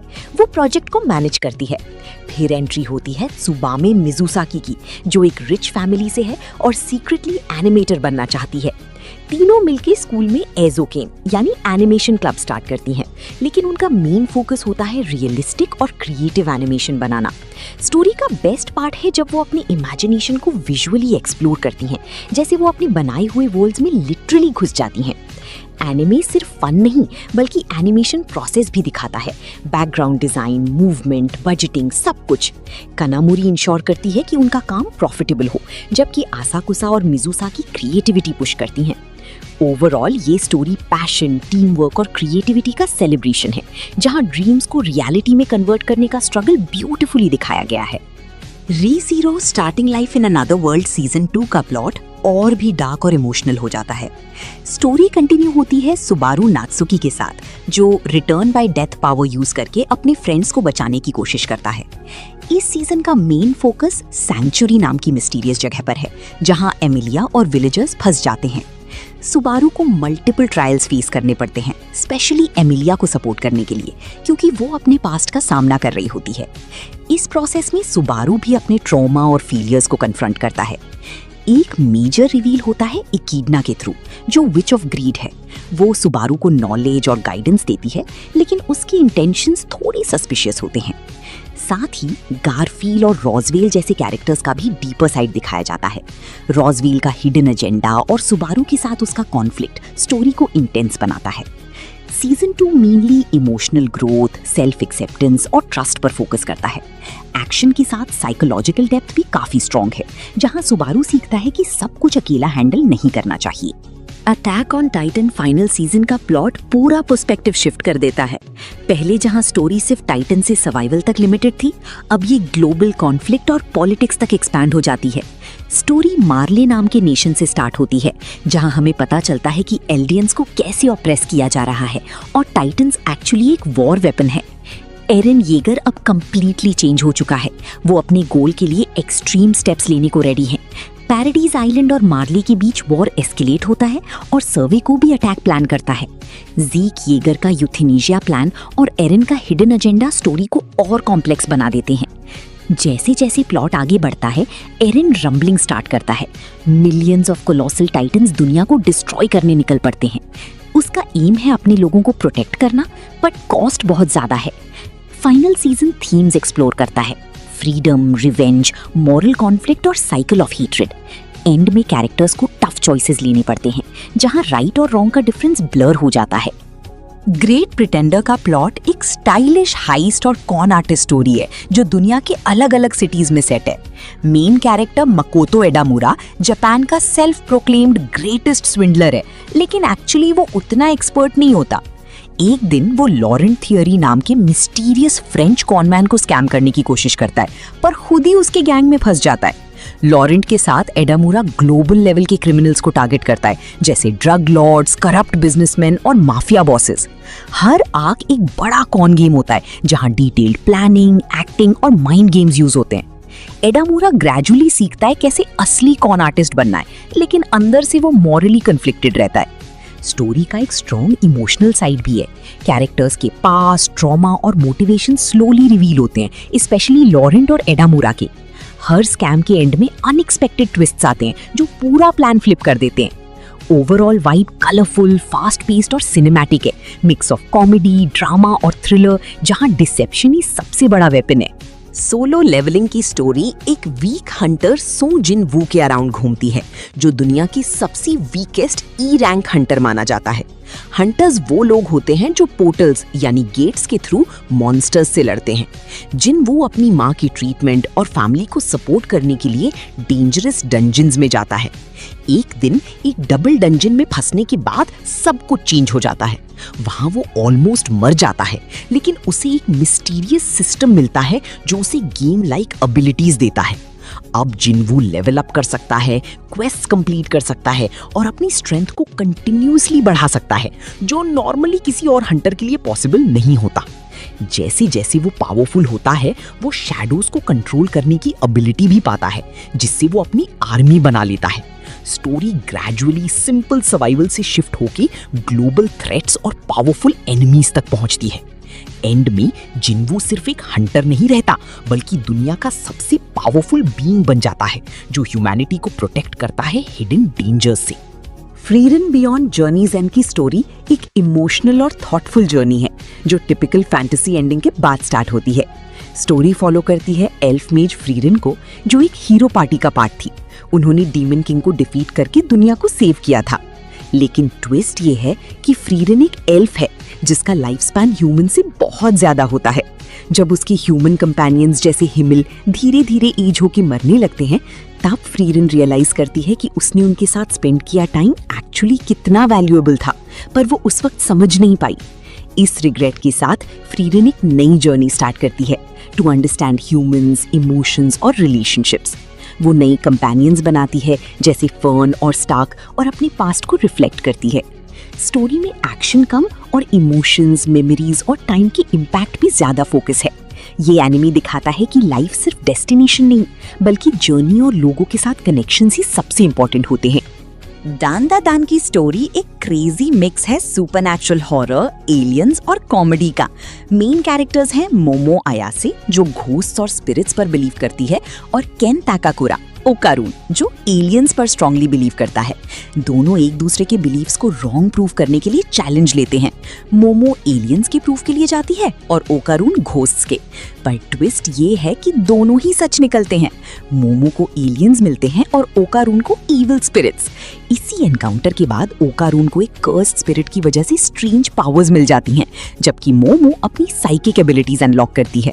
अब दोनों मिलकर डेंजरस योकाई यानी स्पिरिट्स और एलियन से फाइट करते हैं। हर आर्क में नई वियर्ड एनिमीज और अनप्रेडिक्टेबल सिचुएशंस आती हैं, जो स्टोरी को फन और इंटेंस बनाती हैं। स्टोरी सिर्फ एक्शन नहीं, बल्कि फ्रेंडशिप, ट्रस्ट और थोड़ी रोमांस भी एक्सप्लोर करती है। ओवरऑल दान एक फास्ट पेस्ड, अनप्रेडिक्टेबल और हिलेरियस राइड है, जहां हॉरर और कॉमेडी का परफेक्ट बैलेंस देखने को मिलता है। द अपोथेकेरी डायरीज की स्टोरी एक इंटेलिजेंट और ऑब्जर्वेंट गर्ल माओ माओ के अराउंड घूमती है, जो एक स्किल्ड अपोथेकेरी मेडिसिन एक्सपर्ट होती है। वो ओरिजिनली एक सिंपल लाइफ जी रही होती है, लेकिन अचानक उसे किडनैप करके रॉयल पैलेस में सर्वेंट बना दिया जाता है। पैलेस में काम करते हुए माओ माओ क्वाइटली अपनी नॉलेज यूज करती है, स्पेशली पॉइजन्स और मेडिसिन्स के बारे में। जब एम्परर के बच्चों की मिस्टीरियस इलनेस का केस आता है, माओ माओ सीक्रेटली उसका सोल्यूशन निकाल लेती है। उसकी इंटेलिजेंस जल्द ही जिनशी, एक high ranking and mysterious official की नजर में आ जाती है। जिनशी माओ माओ को पैलेस के कॉम्प्लेक्स केसेस सॉल्व करने के लिए इन्वॉल्व करता है, जैसे पॉइजनिंग, कंस्पिरेसीज और हिडन सीक्रेट्स। माओ माओ अपनी काम थिंकिंग और लॉजिकल डिडक्शन से हर मिस्ट्री को सॉल्व करती है, बिना अननेसेसरी अटेंशन अट्रैक्ट किए। स्टोरी में पॉलिटिक्स, मिस्ट्री और सटल रोमांस का मिक्स है। धीरे धीरे माओ माओ का पास्ट और जिनशी का सीक्रेट भी रिवील होता है।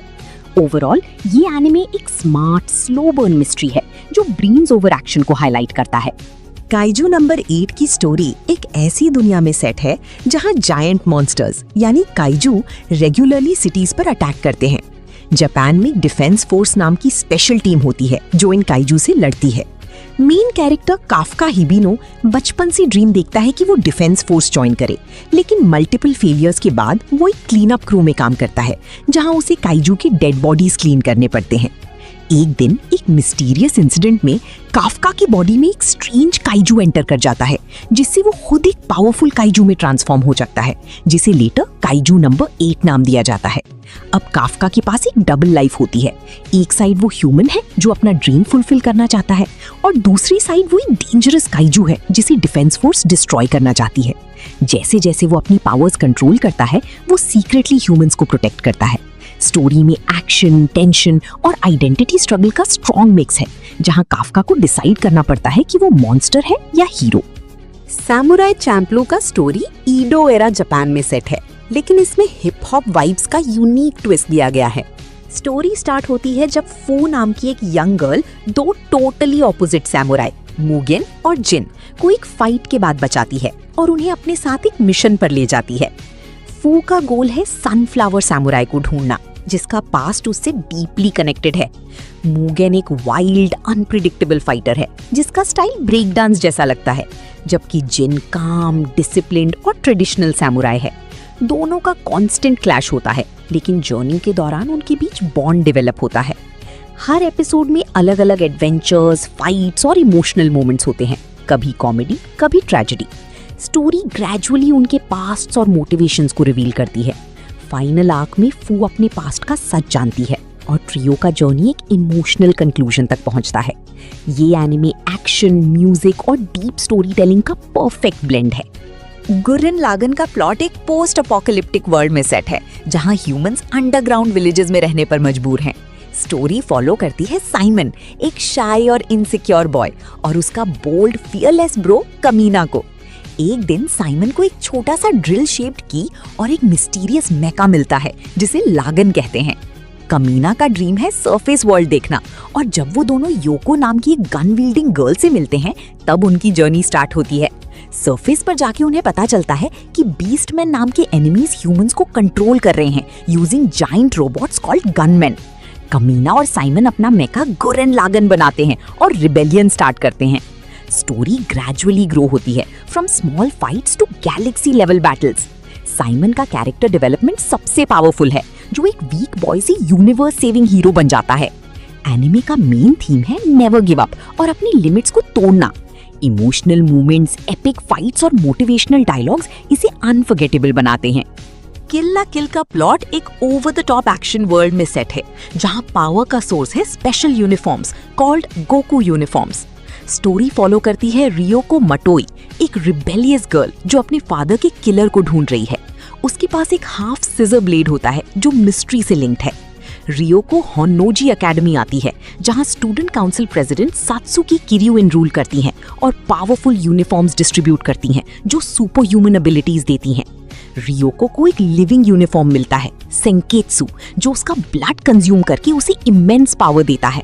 दोनों मिलकर सात्सुकी और उसकी एलीट सोल्जर्स का सामना करते हैं। जैसी स्टोरी प्रोग्रेस होती है, सीक्रेट्स रिवील होते हैं अबाउट लाइफ फाइबर्स जो ह्यूमंस को कंट्रोल कर सकते हैं। रियोको और सात्सुकी के बीच राइवलरी डीपर कनेक्शन में बदलती है। फाइनल आर्क में दुनिया को लाइफ फाइबर्स के थ्रेट से बचाने के लिए इंटेंस बैटल्स होती हैं। एनिमे का टोन स्टाइलिश, फास्ट पेस्ड और इमोशनल है, with themes of identity, freedom और रिबेलियन। फेट ज़ीरो का प्लॉट एक डार्क फैंटेसी वर्ल्ड में सेट है, जहां फोर्थ होली ग्रेल वॉर चल रही होती है। इस वॉर में 7 मेजेस, मास्टर्स, अपने लेजेंडरी हीरोज, सर्वेंट्स को समन करते हैं, जैसे किंग्स, वॉरियर्स और mythological figures, to fight for the Holy Grail, जो किसी भी विश को ग्रांट कर सकता है। स्टोरी मेनली फोकस करती है किरीत्सुगु एमिया पर, जो एक कोल्ड और प्रैक्टिकल असैसिन है, और उसका सर्वेंट सेबर, किंग आर्थर। किरीत्सुगु का गोल पीस लाना है, लेकिन उसके मेथड्स मॉरली ग्रे हैं। दूसरी तरफ किरी कोटोमाइन है, जो अपनी एग्जिस्टेंस और पर्पस को समझने की स्ट्रगल में है। हर मास्टर और सर्वेंट का अपना आइडियोलॉजी और मोटिवेशन होता है, जिस वजह से इंटेंस बैटल्स और माइंड गेम्स होते हैं। वॉर सिर्फ पावर का नहीं, बिलीव्स का क्लैश भी बन जाता है। जैसे जैसी स्टोरी आगे बढ़ती है, बिट्रियल, सैक्रिफाइसेस और ट्रैजिक आउटकम सामने आते हैं। एंड में ग्रेल का डार्क ट्रूथ रिवील होता है, जो सब कुछ चेंज कर देता है। एनिमे का टोन सीरियस, इमोशनल और फिलोसॉफिकल है, जो हीरोइज्म और मोरालिटी को डीपली एक्सप्लोर करता है। Fate stay night unlimited blade works का plot 5th holy grail war के अराउंड रिवॉल्व करता है, जहां मेजेस अपने सर्वेंट्स के साथ फाइट करते हैं to win the grail. Story follow करती है शीरो एमिया, एक kind hearted but naive boy जिसका ड्रीम है हीरो ऑफ जस्टिस बनना। वो एक्सीडेंटली वॉर में इन्वॉल्व हो जाता है और अपनी सर्वेंट सेबर को समन करता है। शीरो की लाइफ चेंज होती है जब वो रिन टोसाका से मिलता है, जो एक स्किल्ड मेज है, और दोनों टेम्पररी अलायंस बना लेते हैं। मेन कॉन्फ्लिक्ट तब डीपन होता है जब आर्चर नाम का मिस्टीरियस सर्वेंट एंटर होता है, जिसका पास्ट और आइडेंटिटी शीरो से डीपली कनेक्टेड है। स्टोरी का कोर फोकस शीरो के आइडियल्स पर है, क्या सबको सेव करना पॉसिबल है या नहीं। आर्चर और शीरो के बीच आइडियोलॉजिकल क्लैश इंटेंस हो जाता है, जो सेल्फ डाउट और हार्श रियलिटी को हाईलाइट करता है। जैसे जैसे वॉर प्रोग्रेस होती है, सीक्रेट्स अबाउट ग्रेल और कैरेक्टर्स रिवील होते हैं। फाइनल आर्क में शीरो अपने बिलीव्स को एक्सेप्ट करता है और एक स्ट्रॉन्ग रेजोल्यूशन के साथ फाइट करता है। एनिमे एक्शन, फिलॉसफी और कैरेक्टर डेप्थ का पावरफुल मिक्स है। क्लैनाड आफ्टर स्टोरी का प्लॉट क्लैनाड के बाद कंटिन्यू होता है, जहां स्टोरी हाई स्कूल लाइफ से रियल अडल्ट लाइफ की तरफ शिफ्ट होती है। मेन फोकस है टोमोया ओकाजाकी और नागिसा फुरुकावा के रिलेशनशिप पर। स्कूल खत्म होने के बाद टोमोया अपनी लाइफ को सीरियसली लेना स्टार्ट करता है और एक इलेक्ट्रिशियन की जॉब ज्वाइन करता है, जबकि नागिसा अपना ड्रीम परस्यू करती है। दोनों शादी करते हैं और एक simple but emotional married life start करते हैं। स्टोरी का टोन यहाँ से ज्यादा मैच्योर और रियलिस्टिक हो जाता है। जैसे जैसे टाइम पास होता है, उनकी लाइफ में स्ट्रगल्स आते हैं, फाइनेंशियल प्रॉब्लम्स, हेल्थ इश्यूज और इमोशनल चैलेंजेस। नागिसा की प्रेगनेंसी और उसके बाद जो ट्रैजिक इवेंट्स होते हैं, वो स्टोरी को डीपली हार्ट ब्रेकिंग बना देते हैं। टोमोया डिप्रेशन और लोनलीनेस से फाइट करता है, लेकिन अपनी डॉटर उशियो के साथ बॉन्ड ग्रेजुअली रीबिल्ड करता है। फाइनल पार्ट में सुपरनैचुरल एलिमेंट्स के थ्रू होप और रिडेम्पशन का मैसेज मिलता है। एनिमे का कोर थीम है फैमिली, लव, लॉस और सेकंड चांसेस, जो इसे इमोशनली पावरफुल मास्टरपीस बनाता है। जुजुत्सु काइसन सीजन 3 का plot mainly culling game arc पे फोकस करता है, जो स्टोरी को और डार्क और इंटेंस बना देता है। यूजी इटादोरी, मेगुमी फुशिगुरो और उनके एलाइज को अलग अलग कॉलोनीज में एंटर करना पड़ता है, जहां डेडली सॉर्सरर्स और कर्स्ड यूजर्स फाइट करते हैं सर्वाइवल के लिए। केंजाकू का मास्टर प्लान ये है कि ह्यूमंस को इवॉल्व करके एक powerful cursed energy system create करे। इस गेम के रूल्स कॉन्स्टेंटली चेंज होते रहते हैं, जो टेंशन और अनप्रिडिक्टेबिलिटी को बढ़ा देते हैं। यूजी अपने गिल्ट और सुकुना के थ्रेट के साथ स्ट्रगल करता है, जबकि मेगुमी अपनी सिस्टर को सेव करने के लिए डेंजरस डिसीजंस लेता है। नए पावरफुल कैरेक्टर्स इंट्रोड्यूस होते हैं, जैसे किंजी हकारी, जिसका यूनिक डोमेन एक्सपेंशन फाइट्स को और एक्साइटिंग बना देता है। बैटल ज्यादा स्ट्रेटेजिक और ब्रूटल हो जाती हैं, जहां सिर्फ स्ट्रेंथ नहीं, इंटेलिजेंस भी मैटर करती है। ओवरऑल सीजन 3 एक हाई स्टेक सर्वाइवल गेम है, जहां ट्रस्ट, सैक्रिफाइस और पावर का रियल टेस्ट होता है, और स्टोरी फ्यूचर की इवन बिगर कॉन्फ्लिक्ट्स के लिए सेटअप करती है। डीमन स्लेयर किमेत्सु नो याइबा का इन्फिनिटी कैसल आर्क स्टोरी का एक मेजर टर्निंग पॉइंट है, जहां फाइनल बैटल स्टार्ट होती है। मुजान किबुत्सुजी अपनी पावरफुल एबिलिटी यूज करके सब डीमन स्लेयर्स को इन्फिनिटी कैसल के अंदर ट्रैप कर देता है, एक शिफ्टिंग मेज लाइक डिमेंशन जहां एस्केप ऑलमोस्ट इम्पॉसिबल है। तांजीरो कमादो, नेजुको कमादो और हाशिरा लोग अलग अलग जगह स्प्लिट हो जाते हैं, जहां उन्हें अपर रैंक डीमंस का सामना करना पड़ता है। हर फाइट इंटेंस और इमोशनल होती है, जैसे शिनोबु कुचो वर्सेस डोमा और जेनित्सु आगात्सुमा का अपने पास से कनेक्टेड एनिमी के साथ बैटल।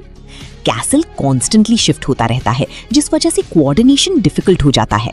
मीनवाइल मुजान अपनी अल्टीमेट गोल परफेक्ट इमॉर्टैलिटी को अचीव करने के लिए टाइम बाय करता है। आर्क का मेन थीम सैक्रिफाइस, रिवेंज और डिटर्मिनेशन है। हर कैरेक्टर अपनी लिमिट्स पुश करता है और डीमन स्लेयर कॉर्प्स के मेंबर्स अपनी जान दांव पे लगा देते हैं ह्यूमैनिटी को बचाने के लिए। ये आर्क इमोशनल और एक्शन पैक्ड क्लाइमैक्स बिल्ड करता है फाइनल शोडाउन के लिए। चेनसॉ मैन का Reze arc, bomb girl arc story को इमोशनल और शॉकिंग डायरेक्शन देता है। डेंजी एक नॉर्मल लाइफ एंजॉय करने की कोशिश कर रहा होता है, तब उसकी मुलाकात होती है रीजे से, एक स्वीट और मिस्टीरियस गर्ल जो कैफे में काम करती है। दोनों के बीच क्विकली बॉन्ड डेवलप होता है और डेंजी को पहली बार जेन्युइन लव जैसा फील होता है। लेकिन ट्विस्ट ये है कि रीजे एक्चुअली एक डेंजरस हाइब्रिड है, बॉम्ब डेविल, जो सीक्रेटली डेंजी को कैप्चर करने के मिशन पर होती है। जब ट्रूथ रिवील होता है, स्टोरी सडनली ब्रूटल एक्शन में शिफ्ट हो जाती है। रीजे और डेंजी के बीच इंटेंस फाइट्स होती हैं, जहां इमोशंस और ड्यूटी क्लैश करते हैं। मकीमा भी इंटरवीन करती है, अपनी मैनिपुलेटिव नेचर दिखाते हुए, और सिचुएशन को कंट्रोल में ले लेती है। रीजे डिस्पाइट बीइंग एन एनिमी डेंजी के लिए रियल फीलिंग्स डेवलप कर लेती है, जो आर्क को ट्रैजिक बना देता है। एंड में लव और फ्रीडम का आइडिया हाईलाइट होता है। डेंजी एक सिंपल लाइफ चाहता है, लेकिन उसकी रियलिटी हमेशा वायलेंस और कंट्रोल से घिरी रहती है। Re Zero starting life in another world season 3 का plot mainly Priestella city arc पे फोकस करता है, जहां स्टोरी एक लार्ज स्केल क्राइसिस में टर्न हो जाती है। सुबारू, नात्सुकी, एमिलिया और उनके एलाइज एक रॉयल गैदरिंग के लिए सिटी में आते हैं, लेकिन सडनली विच कल्ट अटैक कर देता है। डिफरेंट सिन आर्च बिशप्स जैसे रेगुलस कॉर्नियस, ग्रीड और सीरियस रोमनी कॉन्टी रॉथ सिटी को कियोस में डाल देते हैं। प्रीस्टेला एक वाटर बेस्ड सिटी है और एनिमीज फ्लड गेट्स कंट्रोल करके डिस्ट्रक्शन क्रिएट करते हैं। सुबारू को अपनी रिटर्न बाय डेथ एबिलिटी का यूज करके मल्टीपल टाइमलाइंस में स्ट्रैटेजी बनाना पड़ता है, ताकि सबको सेव कर सके। हर लूप में वो ज्यादा पेन और फेलियर फेस करता है, लेकिन स्लोली एलाइज के साथ कोऑर्डिनेशन इंप्रूव करता है। फाइट्स ज्यादा टैक्टिकल हो जाती हैं, जहां टीम वर्क और ट्रस्ट की रोल प्ले करते हैं। एमिलिया भी अपनी ग्रोथ दिखाती है as a leader. Overall season 3 high stakes battles, emotional struggles और स्मार्ट प्लानिंग का मिक्स है, जो स्टोरी को नेक्स्ट लेवल इंटेंसिटी तक ले जाता है। ब्लू लॉक सीजन 2 का प्लॉट सेकंड सिलेक्शन और U20 जापान मैच के अराउंड रिवॉल्व करता है, जहां इंटेंसिटी और कंपटीशन नेक्स्ट लेवल पे पहुंच जाता है। यूइची इसागी अपनी स्किल्स को अपग्रेड करने के लिए नए चैलेंजेस फेस करता है, specially chemical reactions, team synergy को समझने में। सेकंड सिलेक्शन में प्लेयर्स स्मॉल टीम्स में डिवाइड होते हैं, जहां उन्हें दूसरे स्ट्रॉन्ग प्लेयर्स के अगेंस्ट सर्वाइव करना होता है। इसागी का क्लैश होता है रिन इतोशी और ryusei शिडू जैसे टॉप टियर स्ट्राइकर्स से, जो उसको मेंटली और फिजिकली पुश करते हैं। बाद में ब्लू लॉक टीम का बिगेस्ट टेस्ट आता है, जापान U20 नेशनल टीम के अगेंस्ट मैच। ये मैच डिसाइड करेगा कि ब्लू लॉक प्रोजेक्ट कंटिन्यू करेगा या बंद हो जाएगा। ईगो, टीम वर्क और इंडिविजुअल टैलेंट का परफेक्ट बैलेंस यहाँ देखने को मिलता है। इसागी ग्रेजुअली अपनी स्पेशल अवेयरनेस एबिलिटी को मास्टर करता है और एक ट्रू स्ट्राइकर बनने के क्लोजर आ जाता है। सीजन 2 का थीम है ईगो वर्सेस टीम, और कैसे एक स्ट्राइकर को सेल्फिश होके भी टीम को लीड करना पड़ता है। टोक्यो रिवेंजर्स की स्टोरी एक टाइम ट्रैवल बेस्ड इमोशनल और एक्शन पैक जर्नी है। मेन कैरेक्टर टाकेमिची हानागाकी एक लूजर टाइप अडल्ट होता है जो अपनी लाइफ से अनहैप्पी है। एक दिन उसे पता चलता है कि उसकी मिडिल स्कूल गर्लफ्रेंड हिनाता ताचिबाना को टोक्यो मंजी गैंग ने मार दिया। सडनली टाकेमिची टाइम ट्रैवल करके 12 साल पहले चला जाता है जब वो स्कूल में था। वहाँ उसका गोल सिंपल है, पास्ट चेंज करके हिनाता को बचाना। इस जर्नी में उसकी मुलाकात होती है गैंग की लीडर माइकी मांजीरो सानो और उसके राइट हैंड ड्रेकिन केन रियुगुजी से। टाकेमिची बार बार पास्ट और प्रेजेंट के बीच ट्रैवल करता है, हर बार छोटी छोटी चेंजेस करके फ्यूचर को बेटर बनाने की कोशिश करता है। लेकिन गैंग्स, बिट्रियल और वायलेंस की वजह से सिचुएशन और कॉम्प्लिकेटेड हो जाती है। स्टोरी मेनली फ्रेंडशिप, लॉयल्टी और सेकंड चांसेस के अराउंड रिवॉल्व करती है। टाकेमिची फिजिकली स्ट्रांग नहीं है, लेकिन उसकी विल पावर और डिटर्मिनेशन ही उसकी बिगेस्ट स्ट्रेंथ बन जाती है। नियॉन जेनेसिस इवेंगेलियन एक साइकोलॉजिकल, साई-फाई और एक्शन एनिमे है जो फ्यूचर वर्ल्ड में सेट है। स्टोरी का मेन कैरेक्टर शिंजी इकारी है जो एक इंट्रोवर्टेड और इमोशनली कंफ्यूज टीनेजर है। अर्थ पर मिस्टीरियस मॉन्स्टर्स, जिन्हें एंजल्स कहा जाता है, अटैक करते हैं। इनसे लड़ने के लिए organization Nerv giant biomechanical robots Evas use करती है। शिंजी को फोर्स किया जाता है कि वो ईवा यूनिट 01 पायलट करे और ह्यूमैनिटी को बचाए। शिंजी के साथ और पायलट्स भी होते हैं जैसे आसुका लैंगली सोर्यू और रे आयानामी, जिनके अपनी इमोशनल स्ट्रगल्स होते हैं। जैसी जैसी स्टोरी आगे बढ़ती है, बैटल्स के साथ साथ कैरेक्टर्स के इनर फियर्स, डिप्रेशन और आइडेंटिटी इश्यूज एक्सप्लोर होते हैं।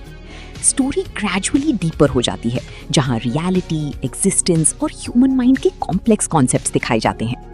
फाइनल में ह्यूमन इंस्ट्रूमेंटैलिटी प्रोजेक्ट रिवील होता है, जिसका एम है सब ह्यूमंस को एक सिंगल कॉन्शियसनेस में मर्ज करना। ओवरऑल ये एनिमे सिर्फ एक्शन नहीं, बल्कि डीप साइकोलॉजिकल और फिलोसॉफिकल जर्नी है। काउबॉय बीबॉप एक स्टाइलिश स्पेस वेस्टर्न एनिमे है जो फ्यूचर में सेट है, जहां ह्यूमंस अलग अलग प्लैनेट्स पर रहते हैं। स्टोरी मेनली बाउंटी हंटर्स या काउबॉयज के ग्रुप के अराउंड घूमती है जो क्रिमिनल्स को पकड़कर रिवॉर्ड अर्न करते हैं। मेन कैरेक्टर स्पाइक स्पीगल एक कूल, लेड बैक और मिस्टीरियस बाउंटी हंटर है जिसका डार्क पास्ट उसे कॉन्स्टेंटली हॉन्ट करता है। उसके साथ उसका पार्टनर जेट ब्लैक है जो एक्स कॉप है और प्रैक्टिकल माइंडसेट रखता है। बाद में उनकी टीम में फे वैलेंटाइन एक कनिंग कॉन आर्टिस्ट, एडवर्ड एक सेंट्रिक हैकर और एक इंटेलिजेंट डॉग आइन भी ज्वाइन करते हैं। हर एपिसोड में ये लोग नए क्रिमिनल्स का हंट करते हैं, लेकिन अक्सर पैसा मिलने से पहले ही प्रॉब्लम्स आ जाती हैं। स्टोरी एपिसोडिक है, पर स्पाइक का पास्ट और उसका कनेक्शन विलन विशियस के साथ ग्रेजुअली रिवील होता है। थीम्स लोनलीनेस, रिग्रेट और पास्ट से एस्केप ना कर पाने के अराउंड रिवॉल्व करते हैं। ओवरऑल ये एनिमे एक्शन, म्यूजिक और डीप इमोशंस का परफेक्ट ब्लेंड है। ट्राइगन एक action packed sci-fi western anime है जो एक डेजर्ट लाइक प्लैनेट पर सेट है। स्टोरी का main character wash the stampede है, जिसे ह्यूमनॉइड टाइफून कहा जाता है क्योंकि जहां भी वो जाता है डिस्ट्रक्शन होता है। उसके सर पर ह्यूज बाउंटी होती है, इसलिए लोग उसे डेंजरस क्रिमिनल समझते हैं। रियलिटी में वाश एक काइंड हार्टेड और पीस लविंग इंसान है जो किसी को मारना नहीं चाहता। वो हमेशा ट्राई करता है कि फाइट्स बिना किलिंग के एंड हो। उसके पीछे 2 इंश्योरेंस एजेंट्स मेरिल स्ट्राइफ और मिली थॉम्सन रहते हैं जो उसके एक्शन से होने वाले डैमेज को असेस करते हैं। जैसे जैसी स्टोरी आगे बढ़ती है, वाश का डार्क पास्ट रिवील होता है, स्पेशली उसका कनेक्शन उसके ट्विन ब्रदर मिलियंस नाइफ से जो ह्यूमैनिटी को डिस्ट्रॉय करना चाहता है। एनिमे ग्रेजुअली कॉमेडी से सीरियस टोन में शिफ्ट होता है, जहां मॉरल डिलेमास, पेन और सैक्रिफाइस एक्सप्लोर होते हैं। वाश का स्ट्रगल ये दिखाता है कि काइंडनेस और पीस मेंटेन करना कितना डिफिकल्ट है एक वायलेंट वर्ल्ड में। जुजुत्सु काइसन की स्टोरी एक डार्क फैंटेसी वर्ल्ड में सेट है, जहां कर्सेस नाम के इविल स्पिरिट्स ह्यूमंस के नेगेटिव इमोशन से पैदा होते हैं। मेन कैरेक्टर यूजी इटाडोरी एक नॉर्मल स्टूडेंट होता है, लेकिन उसकी लाइफ तब चेंज हो जाती है जब वो एक कर्स्ड ऑब्जेक्ट सुकुना की फिंगर खा लेता है। इसके बाद पावरफुल कर्स र्योमन सुकुना उसके अंदर आ जाता है। यूजी को एग्जीक्यूशन का ऑर्डर मिलता है, लेकिन टीचर सातोरू गोजो उसे बचाकर टोक्यो जुजुत्सु हाई में एडमिशन दिलाता है, जहां वो कर्सेस से लड़ना सीखता है। वहां यूजी की दोस्ती होती है मेगुमी फुशिगुरो और नोबारा कुगिसाकी से। टुगेदर वो डेंजरस कर्सेस और एनिमीज का सामना करते हैं। स्टोरी एक्शन के साथ साथ डेथ, फियर और पर्पस जैसी थीम्स एक्सप्लोर करती है। यूजी का मेन गोल है सुकुना की सारी फिंगर्स कलेक्ट करना, ताकि उसे परमानेंटली डिस्ट्रॉय किया जा सके, इवन अगर उसके लिए उसे अपनी लाइफ सैक्रिफाइस करनी पड़े। अनदर का प्लॉट एक डार्क मिस्ट्री हॉरर स्टोरी है जो एक कर्स्ड क्लासरूम के अराउंड घूमता है। स्टोरी स्टार्ट होती है जब कोइची साकाकीबारा नाम का लड़का योमियामा नॉर्थ मिडिल स्कूल में ट्रांसफर होता है। उसकी क्लास 3-3 में एक अजीब एटमॉस्फेयर होता है। सब लोग एक लड़की मे मिसाकी को इग्नोर करते हैं, जैसे वो एग्जिस्ट ही नहीं करती। कोइची को ये सब स्ट्रेंज लगता है और वो मे से बात करना शुरू करता है। धीरे धीरे पता चलता है कि क्लास पर एक डेडली कर्स है जो 1972 से चल रहा है। हर साल इस क्लास में एक एक्स्ट्रा पर्सन होता है जो असल में डेड होता है और इस वजह से स्टूडेंट्स और उनके रिलेटिव्स की मिस्टीरियस और वायलेंट डेथ्स होने लगती हैं। कर्स को रोकने के लिए क्लास एक रूल फॉलो करती है, एक स्टूडेंट को नॉन एग्जिस्टेंट ट्रीट करना। इस साल वो मे होती है, लेकिन कोइची के इंटरफेयर करने से कर्स एक्टिवेट हो जाता है और डेथ्स और भी ब्रूटल हो जाती हैं। फाइनली कोइची और मे मिलकर सच का पता लगाते हैं और आइडेंटिफाई करते हैं कि एक्स्ट्रा कौन है। स्टोरी इंटेंस, सस्पेंसफुल और शॉकिंग एंडिंग के साथ क्लोज होती है। मॉन्स्टर एक साइकोलॉजिकल थ्रिलर है जो मोरालिटी और ह्यूमन नेचर को डीपली एक्सप्लोर करता है। स्टोरी फॉलो करती है डॉक्टर केंजो टेनमा को, जो जर्मनी में एक ब्रिलियंट न्यूरोसर्जन है। एक दिन उसके पास 2 पेशेंट्स आते हैं, एक पावरफुल पॉलिटिशियन और एक छोटा लड़का जोहान लीबर्ट। हॉस्पिटल प्रेशर के बावजूद टेनमा लड़के की जान बचाता है, पॉलिटिशियन की नहीं। इस डिसीजन से उसकी करियर डाउनफॉल शुरू हो जाती है। कुछ सालों बाद मिस्टीरियस मर्डर्स होने लगते हैं और टेनमा को शॉकिंगली पता चलता है कि जोहान ही एक कोल्ड ब्लडेड किलर बन चुका है। टेनमा गिल्ट फील करता है क्योंकि उसने ही जोहान की लाइफ सेव की थी। फिर टेनमा एक जर्नी पर निकलता है जोहान को ढूंढने और उसे रोकने के लिए। इस जर्नी में उसे जोहान की डार्क पास्ट, ऑर्फन एक्सपेरिमेंट्स और साइकोलॉजिकल मैनिपुलेशन के बारे में पता चलता है। स्टोरी में जोहान एक टेरिफाइंग इंटेलिजेंट विलन है जो लोगों के दिमाग से खेलता है। टेनमा का इंटरनल कॉन्फ्लिक्ट, डॉक्टर होने के नाते लाइफ बचाना या जोहान के मारना मेन थीम है। एनिमे सस्पेंस, फिलॉसफी और डीप इमोशंस के साथ एक इंटेंस एक्सपीरियंस देता है। साइकोपास एक फ्यूचरिस्टिक साइबरपंक थ्रिलर है जो सोसाइटी के कंट्रोल और जस्टिस सिस्टम को एक्सप्लोर करता है। स्टोरी सेट है फ्यूचर जापान में, जहां सिबिल सिस्टम नाम का एआई लोगों के माइंड को स्कैन करके उनका साइकोपास मेजर करता है। ये सिस्टम बताता है कि कोई इंसान क्रिमिनल बन सकता है या नहीं। अगर किसी का क्राइम कोएफिशिएंट हाई हो जाता है तो पुलिस उसे अरेस्ट या एलिमिनेट कर सकती है, even before crime happens. Main character Akane Tsunemori एक न्यू इंस्पेक्टर है जो पब्लिक सेफ्टी ब्यूरो में ज्वाइन करती है। वहां वो एनफोर्सर्स के साथ काम करती है। ये वो लोग होते हैं जिनका साइकोपास ऑलरेडी हाई होता है, इसलिए वो क्रिमिनल्स को ट्रैक करते हैं। केस के दौरान अकाने का सामना होता है शोगो माकीशिमा से, जो एक डेंजरस क्रिमिनल मास्टरमाइंड है जिसका साइकोपास सिस्टम डिटेक्ट ही नहीं कर पाता। वो सिस्टम की फ्लॉज एक्सपोज करता है और सोसाइटी की फेक पीस को चैलेंज करता है। अकाने धीरे धीरे समझती है कि जस्टिस सिर्फ नंबर्स से डिसाइड नहीं होता। स्टोरी डीप क्वेश्चंस उठाती है, फ्री विल वर्सेस कंट्रोल, और क्या परफेक्ट सिस्टम एक्चुअली फेयर हो सकता है या नहीं। योर लाई इन अप्रैल एक इमोशनल म्यूजिक बेस्ड स्टोरी है जो लव, लॉस और हीलिंग को ब्यूटीफुली दिखाती है। स्टोरी फॉलो करती है कोसे यारिमा को, जो एक पियानो प्रोडिजी था। उसकी मदर की डेथ के बाद वो मेंटली ब्रेक हो जाता है और पियानो की आवाज सुन नहीं पाता, इसलिए वो म्यूजिक छोड़ देता है। उसकी लाइफ डल और कलरलेस हो जाती है। फिर एंट्री होती है काओरी मियाज़ोनो की, जो एक फ्री स्पिरिटेड वायलिनिस्ट है। काओरी का playing style strict rules follow नहीं करता, वो अपनी फीलिंग्स से परफॉर्म करती है। वो कोसे को दोबारा म्यूजिक की दुनिया में लाती है और उसकी लाइफ में कलर्स भर देती है। धीरे धीरे कोसी अपने पास ट्रॉमा का सामना करता है और स्टेज पर वापस आता है। काओरी उसे इंस्पायर करती है कि वो अपनी इमोशंस को म्यूजिक के थ्रू एक्सप्रेस करे। लेकिन स्टोरी में एक हार्ट ब्रेकिंग ट्विस्ट है। काओरी एक सीरियस इलनेस से सफर कर रही होती है। उसका लाई एंड में रिवील होता है, जो कोसी के लिए लाइफ चेंजिंग बन जाता है। एनिमे डीपली इमोशनल है, जहां म्यूजिक और लव मिलकर एक अनफॉरगेटेबल इम्पैक्ट छोड़ते हैं। क्लैनेट एक emotional slice of life story है जो फैमिली, लव और रिलेशनशिप्स के अराउंड रिवॉल्व करती है। स्टोरी फॉलो करती है टोमोया ओकाजाकी को, जो एक डिलिंक्वेंट स्टूडेंट है और लाइफ से बोर्ड रहता है। उसका अपने फादर के साथ रिलेशनशिप भी वीक होता है, इसीलिए वो इमोशनली डिस्कनेक्टेड फील करता है। एक दिन वो नागिसा फुरुकावा से मिलता है, जो एक शाय और काइंड गर्ल है जो अपनी हेल्थ इश्यूज की वजह से स्कूल रिपीट कर रही होती है। टोमोया उसकी हेल्प करता है ड्रामा क्लब को रिवाइव करने में और धीरे धीरे उनके बीच स्ट्रॉन्ग बॉन्ड डेवलप होता है। स्टोरी में और भी कैरेक्टर्स इंट्रोड्यूस होते हैं, हर किसी की अपनी स्ट्रगल्स और इमोशनल बैक स्टोरी होती है। टोमोया सबकी हेल्प करता है और इस प्रोसेस में वो खुद भी मैच्योर और रिस्पॉन्सिबल बन जाता है। सेकेंड पार्ट क्लैनेड आफ्टर स्टोरी और भी इमोशनल है, जहां टोमोया और नागिसा की मैरिड लाइफ, स्ट्रगल्स और फैमिली इंपॉर्टेंस दिखाई जाती है। लाइफ के हार्डशिप्स, लॉस और होप को डीपली एक्सप्लोर किया गया है। एनिमे पावरफुल मैसेज देता है, फैमिली और कनेक्शंस ही लाइफ का रियल स्ट्रेंथ होते हैं। ब्लीच की स्टोरी एक नॉर्मल टीनेजर इचिगो कुरोसाकी से स्टार्ट होती है, जो suddenly soul reaper powers gain कर लेता है। उसकी लाइफ तब चेंज होती है जब वो रुकिया नाम की सोल रीपर से मिलता है। सोल रीपर्स का काम होता है इविल स्पिरिट्स यानी हॉलोज को डिस्ट्रॉय करना और लॉस्ट सोल्स को सोल सोसाइटी भेजना। इचिगो अपनी पावर्स यूज करके हॉलोज से लोगों को बचाता है, लेकिन धीरे धीरे उसको पता चलता है कि सोल सोसाइटी के अंदर भी सीक्रेट्स और कॉन्फ्लिक्ट्स हैं। जब रुकिया को अरेस्ट कर लिया जाता है, इचिगो अपने फ्रेंड्स के साथ सोल सोसाइटी जाता है उसे बचाने के लिए। यहाँ इंटेंस फाइट्स, पावरफुल कैप्टन्स और डीप पॉलिटिक्स देखने को मिलती है। आगे स्टोरी और डार्क हो जाती है जब अरैंकार्स और मेन विलन आइजन एंटर करता है, जो वर्ल्ड को कंट्रोल करना चाहता है। इचिगो को अपनी इनर पावर्स समझनी पड़ती हैं, including his hollow side. Overall bleach एक मिक्स है एक्शन, फ्रेंडशिप, सैक्रिफाइस और आइडेंटिटी स्ट्रगल का, जहां इचिगो अपने लव्ड वंस को प्रोटेक्ट करने के लिए कॉन्स्टेंटली ग्रो करता है।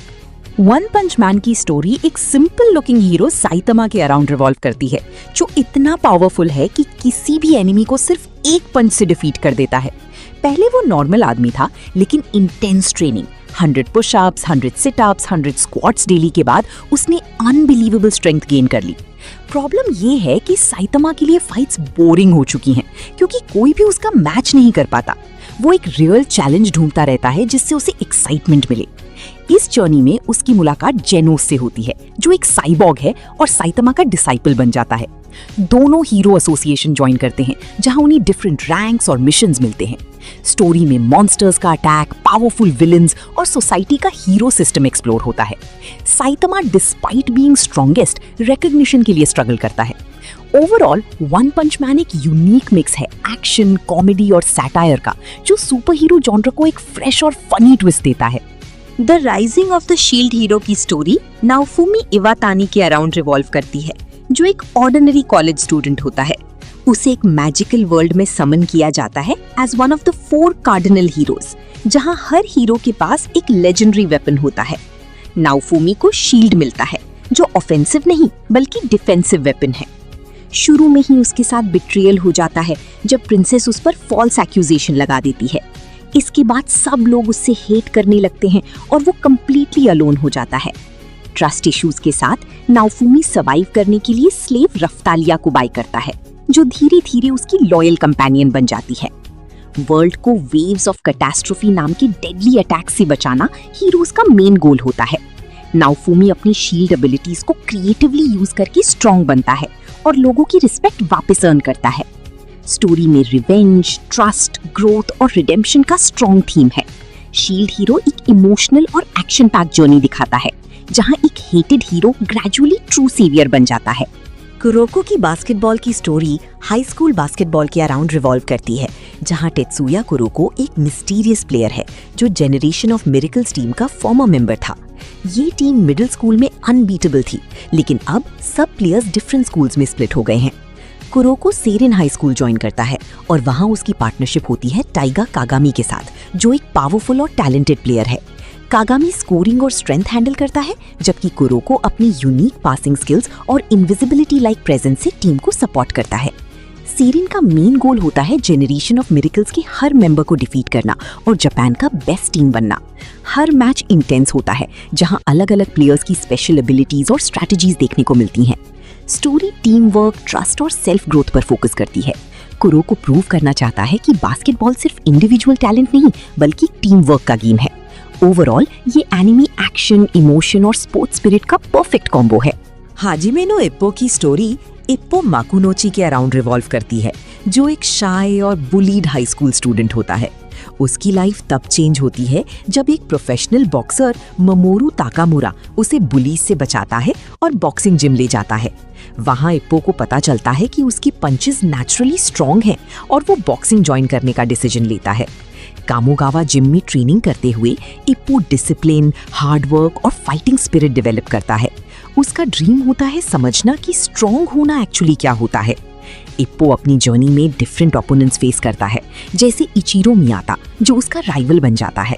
हर मैच सिर्फ फिजिकल फाइट नहीं बल्कि मेंटल स्ट्रेंथ का टेस्ट भी होता है। स्टोरी ग्रेजुअली इप्पो के ग्रोथ को दिखाती है, from a weak boy to a confident boxer. इसमें फ्रेंडशिप, राइवलरी, स्ट्रगल और डिटर्मिनेशन का स्ट्रॉन्ग थीम है। ओवरऑल हाजिमे नो इप्पो एक इंस्पायरिंग स्पोर्ट्स एनिमे है जो हार्ड वर्क और नेवर गिव अप एटीट्यूड का पावरफुल मैसेज देता है।